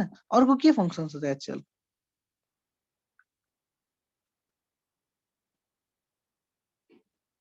यो के HCl भनेको के हो? एसिड हो। भनेपछि यसले कन्टेन्टलाई के बनाइदिने भयो? एसिडिक बनाइदिने हो। कस्तो हुन्छ भन्दा सर्टेन टाइप अफ फुडहरू चाहिँ एसिडमा राम्ररी एब्जर्ब हुन्छ अनि सर्टेन टाइप अफ फुडहरू चाहिँ यो अल्काली मिडियममा राम्ररी एब्जर्ब हुन्छ अथवा डाइजेस्ट हुन्छ हैन। हो त्यही अनुसार फर्स्टमा हाम्रो स्टोमकमा चाहिँ एसिडिक कन्टेन्ट बनाउँछ के। अब स्टोमकमा यो HCl एकदम धेरै सेक्रेट गरेपछि पुरै इन्भाइरोमेन्ट कस्तो हुने भयो? एसिडिक हुने भयो। भनेपछि एसिडिक इन्भाइरोमेन्ट चाहिँ एब्जर्ब डाइजेस्ट हुन्छ, त्यो यहाँ एब्जर्ब डाइजेस्ट हुने भयो। अब त्यसपछि अर्को हुन्छ जुन हाम्रो अब इन्टेस्टाइनमा जान्छौँ, त्यहाँ इन्टेस्टाइनमा गयो भने कस्तो हुन्छ इन्भाइरोमेन्ट? अल्कालाइन। फर्स्टमा एसिडिक अनि त्यसपछि अल्कालाइन भएर हाम्रो पुरै बडीको डाइजेसन कम्प्लिट हुने हुन्छ। यसमा मेन रोल चाहिँ के हुने भयो? यसले चाहिँ जुन फुडहरू एसिडिक कन्टेन्टमा डिजल्भ भएर एब्जर्ब हुन्छ त्यस फुडहरूलाई डिजल्भ गराइदिने भयो। मतलब इन जेनरल पिएच लो गरेर जुन हार्ड फुडहरू चाहिँ त्यसलाई सफ्ट बनाइदिने काम चाहिँ केले गर्ने भयो? HClले। अब त्यस्तै गरी हामीले खाँदाखेरि फुडमा धेरै ब्याक्टेरियाहरू हुन्छ। अब त्यो सिधै इन्टेस्टाइनमा गऱ्यो भने त इन्टेस्टाइनल ड्यामेजहरू गराउन सक्छ। त्यही भएर ठ्याक्क यो HClले चाहिँ के गर्ने भयो? त्यो ब्याक्टेरियाहरूलाई पनि मार्ने काम गर्ने। यत्रो एसिडिक इन्भाइरोमेन्ट त सर्भाइभ गर्न सक्दैन नि त। त्यही भएर म्याक्सिमम अर्गानिजम्सहरू चाहिँ यहाँ मर्ने भयो। त्यही भएर त्यसको मेजर फङ्सन त्यही हो। फुडलाई एसिडिक कन्टेन्टमा आयो नि ताकि एब्जर्ब गर्न डाइजेस्ट गर्न सजिलो होस्। त्यस्तै गरी इन्जाइम्सहरूलाई एक्टिभेट गरिदिने, फाइनली ब्याक्टेरियालाई किल गर्ने। अब यसपछि हामीले फिजियोलोजी पढ्दाखेरि चाहिँ यो कहाँ इन्टर गरेपछि के भन्छ भनेर भने पनि पढ्छौँ। अहिले चाहिँ त्यसमा ध्यान दिनु परेन। ल यो पछि हजुर HClले यो बोनलाई पनि डाइजेस्ट गराउँछ। मैले अलि भन त के भन्नु खोज्यो? HClले के हड्डीलाई पनि डाइजेस्ट गराउँछ भने खाएको हड्डी। अब जेनरली तिमीलाई थाहा छ नि HCl भनेको यो केमिकल भने ठ्याक्कै तिम्रो ल्याबमै हुने खालको केमिकल त अनि म्याक्सिमम डाइजेस्ट गराउँछ नि। यसमा भएको H+ आयन्सलाई म्याक्सिममसँग रियाक्ट गर्ने हो हैन। डाइजेस्ट गराउँछ। अब हेर कम्पोनेन्टै नहुने भन्ने हैन, केमिकल रियाक्सन भएर कम्पोनेन्ट्स एक्जिस्ट गर्छ। तर जस अघि हार्ड थियो कुनै पनि बोन यदि HClमा हाल्यो भने के हुन्छ? सफ्ट हुन्छ नि। तिमीलाई थाहा छैन? जस्तै तिम्रो स्केलेटल सिस्टममा यो क्वेसन पनि छ, when a bone is kept in HCl, when a bone is dried in HCl, the bone becomes भन्ने थियो अनि एन्सरमा सफ्ट हुन्छ। थाहा छैन? जस अब गराइदिन्छ भनेर सोध्यो भने गराइदिन्छ। अब थोरै न हाम्रो शरीरमा त्यसरी बोन जान्छ हैन। तैपनि बोन गयो भने हाम्रो सफ्ट गराइन्छ। त्यसको होल फुड पार्टिकललाई नै सफ्ट गराइन्छ भनेर याद गर्दा भयो। हार्ड फुड पार्टिकलहरूलाई सफ्ट गराइदिन्छ due to the action chemical nature of HCl। ल अब यो पछि सेल्स इन ग्यास्ट्रिक ग्ल्यान्ड के त मैले भनिसकेँ हैन। के छ? चारवटा सेल्स हामीले भन्न खोजेको। ओके, यहाँ यसरी छ चिफ सेल्स भनेर भनेर रहेछ। चिफ सेल्स भनेको कुन सेलको अर्को नाम हो भन त? थाहा छ? पेप्टिक हो। पेप्टिक सेलको अर्को नाम चाहिँ चिफ सेल। अक्जेन्टिक सेलको अर्को नाम के हुन्छ? Parietal cell. एकदम राम्रो। पेराइटल सेल भनेको के हो? अक्जेन्टिक सेल भयो। त्यसै गरी चिफ सेल भनेको के हो? Peptic cell. Chief cell, peptic cell अथवा जाइमोजेन सेल भनेको के रहेछ? यो तलपट्टि हुने। अब यहाँ यो त्यति त काम छैन हैन। तिमीलाई थाहा हुनुपर्ने त्यो पेराइटल सेल हुन्छ, चिफ सेल हुन्छ, इन्टेरो इन्डोक्राइन सेल्स हुन्छ र अर्को एउटा के थियो? म्युकस सेल्स हुन्छ हैन। म्युकस सेल्सले चाहिँ हामीले के भनेको थियो? ग्यास्ट्रिक ग्ल्यान्ड हैन अथवा ग्यास्ट्रिक सेल्सहरु भयो। ल यो टाइप्स अफ सेल त केही समस्या छैन हामीलाई, चारवटा भर्खरै कुरा भइसक्यो। अब यो फिगर भनेको त्यसको ओभरभ्यू मात्र हो। मैले खास गरी यहाँ एक्सप्लेन गर्न खोजेको थिएँ, हल्का मिस्टेक भएछ। ल हेर, अब त्यसपछि स्मल इन्टेस्टाइनको बारेमा हेरौँ हैन। स्टोमक भइसकेपछि स्मल इन्टेस्टाइनमा चाहिँ हामीले के छ? अब यहाँको फिगरमा चाहिँ मैले तिमीलाई यहाँ देखाउन खोजेको दुई तीनटा कुराहरू मात्र हो। एउटा गब्लेट सेल्स, अर्को इन्टेस्टिनल क्रिप्ट अथवा क्रिप्ट अफ लिभर कुन हैन, अनि त्यसपछि चाहिँ ल्याक्टियल्सलाई देखाउन खोजेको। सबै कुराहरू यहाँ राम्ररी हेर ल। फर्स्टमा गब्लेट सेल्स भनेको के हो? म्युकस सेक्रेटिङ सिंगल सेल्ड स्ट्रक्चर हैन, एउटा चाहिँ सिंगल सेल मात्र हुन्छ जसले चाहिँ म्युकस सेक्रेट गर्छ। यहाँ केही समस्या छैन कसैलाई। त्यसपछि यो इन्टेस्टिनल क्रिप्स, यो चाहिँ पछि बुझाउँदाखेरि काम लाग्छ। यो क्रिप्सले चाहिँ ग्ल्यान्डको जसरी काम गर्छ त्यो कसरी काम गर्छ म डिटेलमा पछि भनिदिन्छु। जस यो क्रिप्ट स्पेसहरू हुन्छ त्यो एउटा थाहा पाउनु पर्यो। अनि फाइनली ल्याक्टियल्स भनेको चाहिँ लिम्फेटिक डक्ट्सहरू होइन, जसले चाहिँ फ्याट एब्जर्प्सनमा काम गर्छ। यो इन्टेस्टाइनमा चाहिँ यो जेनरल यो हुन्छ, म्युकोसा लेयरमा हुन्छ सबै। अनि सिम्पल अघि हाम्रो पढेको हिस्टोले जस्तै म्युकोसा, सब म्युकोसा, मस्कुलर, सिरोसा भनेपछि यतापट्टि के रहेछ लुमेन हैन। अब यो भित्रपट्टि लुमेन हो। अब यसलाई ट्युबुलर स्ट्रक्चर भने नि यस्तो खालको ट्युब हुन्छ भनेर हामीले एक्सपेक्ट गर्नु पर्यो अथवा सोच्नु पर्यो हैन। ल स्मल इन्टेस्टाइनको चाहिँ एक दुईटा कुरा हामी फिजियोलोजी पढ्दाखेरि यो अझ डिटेलमा कुरा गर्छौँ। तर के हुन्छ म्याक्सिमम तिम्रो कहाँ हुने भयो, म्याक्सिमम फुड डाइजेसन र एब्जर्प्सन चाहिँ कहाँ हुने भयो, डाइजेसन एन्ड एब्जर्प्सन तिम्रो इन्टेस्टाइनबाट हुन्छ। इन्टेस्टाइन पनि स्मल इन्टेस्टाइनबाट हुने भयो, एउटा पोइन्ट। अनि यो चाहिँ के हुन्छ लास्ट स्टेज पनि हो फुड डाइजेसनको है। त्यसपछि अब डाइजेस्ट हुने भन्ने हुँदैन, एब्जर्ब तलपट्टि लार्ज इन्टेस्टाइनबाट नि हुन्छ। तर डाइजेसनको चाहिँ यो फाइनल स्टेप भयो स्मल इन्टेस्टाइन भनेको। अनि यो के रहेछ म्याक्सिमम डाइजेसन एब्जर्प्सन हुने पार्ट रहेछ। त्यस्तै गरी यो चाहिँ रिलेटिभली लङ्गर अथवा longest part of elementary canal भन्यो भने चाहिँ longest part of elementary canal भनेर यो होल इन्टेस्टाइनलाई पनि भन्न सकिन्छ। स्मल इन्टेस्टाइनलाई अब हामीले यसपछि चाहिँ तीनटा पार्टमा डिभाइड अझ गर्छौँ, ड्युडेनम, जेजुनम, इलियममा। यहाँ मैले देखाएको छैन है फिगरमा, सुरुपट्टिको फिगरमा छ कि छैन जस्तो छ। ओके जस हामीलाई बेसिक आइडिया छ नि ड्युडेनम, जेजुनम, इलियमको बारेमा त।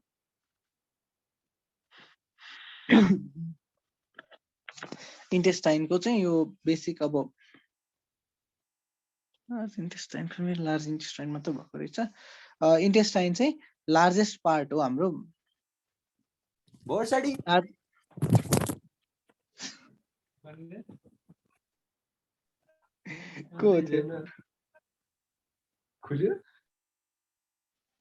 भाइ अनम्युट गर के म्युट गर न आफूलाई।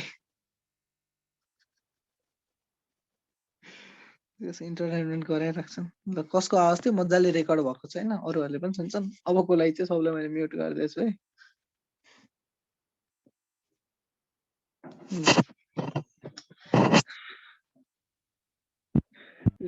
स्मल इन्टेस्टाइनमा चाहिँ के थियो किन लेख्दैन। ओके स्मल इन्टेस्टाइन चाहिँ हामीले तीनटा कुरा भनेको थियौँ। फर्स्टमा म्याक्सिमम डाइजेसन एन्ड एब्जर्प्सन यसमा हुन्छ। त्यसपछि यो चाहिँ लङ्गेस्ट पार्ट हो भनेर भनेको थियो हैन। अब यसको चाहिँ जेनरली मेजर भन्यो भने हाम्रो बडीको हाइट कति हुन्छ, जेनरली हामी 2 मिटरको एराउन्डमा हाइट हुन्छ हैन हाम्रो बडीको। तर इन्टेस्टाइनकै मात्र लेन्थ हेर्यो भने पनि कस्तो हुन्छ 5.5 to 6 मिटरको आसपासमा हुन्छ कि। हाम्रो बडीको लेन्थ अथवा हाम्रो बडीको हाइट जति छ त्यसको पनि अलमोस्ट 2 to 3 टाइम्स चाहिँ यो भित्रपट्टि यो लार्ज इन्टेस्टाइन भयो, स्मल इन्टेस्टाइन यसरी बसेको हुन्छ नि, यसरी फोल्ड हुँदा चाहिँ त्यो अराउन्ड 5 देखि 6 मिटर, मतलब हाम्रो यो पुरै स्ट्रेट गर्नु भने यति मान्छेको हाइट भयो भने त्योभन्दा 2-3 गुणा अग्लोसम्म यो चाहिँ लेन्थ हुन्छ यसको। रिलेटिभली एकदम प्याक्ड स्ट्रक्चर हुन्छ, ह्युमन हाइट भन्दा पनि एकदम ठुलो स्ट्रक्चर हुन्छ भनेर याद गर्ने। अब कति 5 to 6 भने कति पर्सपेक्टिभ थाहा भयो त राम्रो, थाहा छैन भने पनि यति चाहिँ थाहा हुनु पर्यो। ल अब यसमा के छ हाम्रो अब स्मल इन्टेस्टाइनको तीनटा डिभिजन भनेको छु हैन। फर्स्ट डुओडेनम, ड्युडेनम, त्यसपछि सेकेन्ड जेजुनम र थर्ड भनेको इलियम। इलियममा चाहिँ स्पेलिङ पनि ध्यान दिने, धेरैजनाले आइएल आइयुएम सँग जोकिन्छन्। आइएल आइयुएम भनेको के हो, बोनको पार्ट हो, पेल्भिक गर्डलको बोन हो। एकदम आइएल आइयुएम भनेको के हो, बोन हो, पेल्भिक गर्डलको बोन हो। आइएल इयुएम इलियम भनेको चाहिँ हाम्रो के हो, स्मल इन्टेस्टाइनको पार्ट हो। ल ड्युडेनम, जेजुनम, इलियम। अब यसमा पनि इम्पोर्टेन्ट कुरा भने फर्स्टमा एकदम सोधिरहेको ड्युडेनमको के थाहा छ, यसको ग्ल्यान्ड। ड्युडेनममा भने ग्ल्यान्ड कुन हो, gland of duodenum is Brunner's gland. Brunner's gland, एकदम Brunner's gland is found in, त्यो सबै सोधिरहेको हुन्छ। हामीले के भन्न सक्नु पर्यो, Brunner's gland is found in duodenum. अब ड्युडेनमको कुन पार्ट भन्यो भने कुन पार्ट होला, होइन सबम्युकोसा है मैले अघिदेखि भनेको थिएँ नि अघि बढाउँदाखेरि मैले के भन्थेँ ग्ल्यान्ड्सहरू चाहिँ जेनरली सबम्युकोसामा हुन्छ मेसनस प्लेक्ससले त्यस्तै क्रिस्टललाई कन्ट्रोल गर्छ भनेर भनेको थिएँ नि हो ठ्याक्क यो कन्टेन्टबाट के थाहा पाउनु Brunner's gland is found in submucosa of duodenum ल यो एउटा ड्युडेनमको के रहेछ ब्रनर्स ग्ल्यान्ड एउटा थाहा हुनै पर्ने कुरा त्यसपछि यसको रिलेटिभली यस्तो हुन्छ क्या यो चाहिँ सबभन्दा स्मलर हो होइन सबभन्दा यो चाहिँ स्मलेस्ट हो जस्तै 5 देखि 6 मिटर भनेको छ नि त्यसमा यो चाहिँ एराउन्ड 25 सेन्टिमिटर मात्रै हुन्छ यो जेजुनियम चाहिँ 2 मिटरको आसपासमा हुन्छ र सबभन्दा लामो चाहिँ इलियम हुन्छ 3 मिटरको आसपास जस यो चाहिँ shortest part of small intestine हो भनेर याद गर न एकदम तिमीलाई कन्ठै हुनुपर्ने कुरा चाहिँ Brunner's gland is found in duodenum submucosa रिजनमा ब्रनर्स ग्ल्यान्ड हुन्छ त्यसपछि अब सी सेपेड यु सेपेड त्यो थाहा भए पनि भयो नभए पनि भयो होइन ल बेसिक चाहिँ के रहेछ ड्युडेनममा चाहिँ ब्रनर्स ग्ल्यान्ड हुन्छ यसपछि हामीले जेजुनमको कुरा गर्दाखेरि यो चाहिँ जेजुनम चाहिँ कस्तो स्ट्रक्चर हो ह्युमनमा हुने स्ट्रक्चर तर यो एब्सेन्ट इन के एब्सेन्ट इन फ्रग फ्रगमा चाहिँ जेजुनम हुँदैन ऱ्याबिट्समा त जेजुनम हुने भइहाल्यो होइन फ्रगमा चाहिँ जेजुनम हुँदैन यो एउटा पोइन्ट चाहिँ एकदम इम्पोर्टेन्ट छ होइन अब के चाहिँ एब्सेन्ट छ भनेर सोध्दा बेला कहिले काहीँ थाइरोइड केहरू हाल्छ अनि जेजुनम पनि हाल्छ त्यसरी अल अफ द एबोभ भन्ने क्वेसन सोधिरहेको हुन्छ अथवा ठ्याक्क यो इन्टेस्टाइनमा चाहिँ के चाहिँ प्रेजेन्ट हुँदैन भनेर अहिलेको जुन त्यो फन्डिक पार्ट छ त्यसपछि यो जेजुनमको पार्ट छ यो सबै मिलाएर पनि सोध्न सक्छ ल ठिक छ यो मिडल पार्ट हो एराउन्ड 2 सेन्टिमिटर हुन्छ अनि यसको इम्पोर्टेन्ट कुरा चाहिँ फ्रगमा चाहिँ यो एब्सेन्ट हुन्छ अरू पनि इन्फर्मेसन छ त्यो धेरै इम्पोर्टेन्ट छैन त्यसले यति चाहिँ थाहा हुनुपर्छ सबैजना स्टुडेन्टले ल यसपछि थर्ड पार्ट भनेको इलियम इलियमको चाहिँ के हो एउटा 3 मिटर भनेर चाहिँ हामीले लङ्गेस्ट अफ अल 3 भनेर थाहा भइहाल्यो होइन लङ्गेस्ट अफ अल 3 भइहाल्यो अब यसमा चाहिँ अरू स्ट्रक्चरहरू पनि इम्पोर्टेन्ट हुन्छ जस्तै इलियममा चाहिँ एउटा स्ट्रक्चर हुन्छ pairs PAYER pairs patch pairs patch is found in ilium एकदम कमनली सोधिरहेको क्वेसन मलाई पेयर्स प्याच भने के हो थाहा छ कसैलाई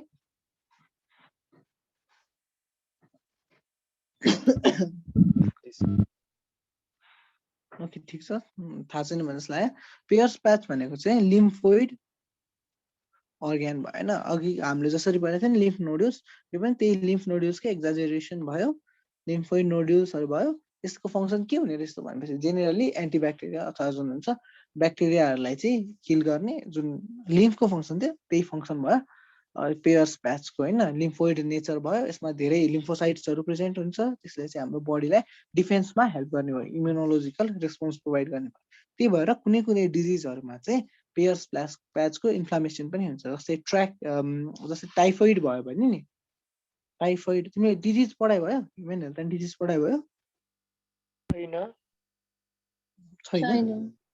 छैन भने त्यो पढाइ हुँदा फेरि भन्नुहुन्छ है सरले टाइफाइड भएको बेला चाहिँ इन्टेस्टाइनको यो पियर्स प्याच भन्ने अर्ग्यान चाहिँ स्वेलिङ हुन्छ अथवा सुन्निन्छ क्या किनभने ब्याक्टेरिया आएको छ त्यो ब्याक्टेरियालाई डिटेक्ट गर्छ होइन अनि त्यो ब्याक्टेरियालाई डिटेक्ट गरिसकेपछि यहाँ भएको इम्युनोलोजिकल रेस्पोन्स सुरु हुन्छ कि अनि हो त्यो रेस्पोन्स सुरु हुने बेलामा चाहिँ इन्फ्लामेसनहरू हुन्छ अनि स्वेलिङहरू हुन्छ मैले अस्ति न लिम्फेटिक डक्ट्सहरू लिम्फ ग्ल्यान्ड्सहरू पढाउँदाखेरि नि टन्सिल्सहरू सुनिन्छ कहिले काहीँ बिरामी भएको बेलामा त्यतिखेर चाहिँ ब्याक्टेरियल इन्फेक्सन भएको हुन्छ भनेर के भनेको थियो होला नि सेम त्यस्तै गरी यो पनि टन्सिल्स जस्तै भयो लिम्फोइड नोड्युल्स चाहिँ भनेपछि सिमिलर टु टन्सिल्स भयो होइन यो पनि ब्याक्टेरियाहरू डिजिजहरू आएको बेला सुनिन्छ अनि त्यसको लागि चाहिँ जस्तै कहिले काहीँ चाहिँ जस्तै लिम्फ त्यो टाइफाइड भएको मान्छेलाई चाहिँ कहाँ चाहिँ स्वेलिङ हुन्छ कहाँ चाहिँ पेन हुन्छ भन्यो भने त्यो पेयर्स प्याचको कारणले गर्दाखेरि इन्टेस्टाइनल स्वेलिङहरू हुन्छ भनेर थाहा पाउनु पर्यो धेरै त यहाँ त्यस्तो केही छैन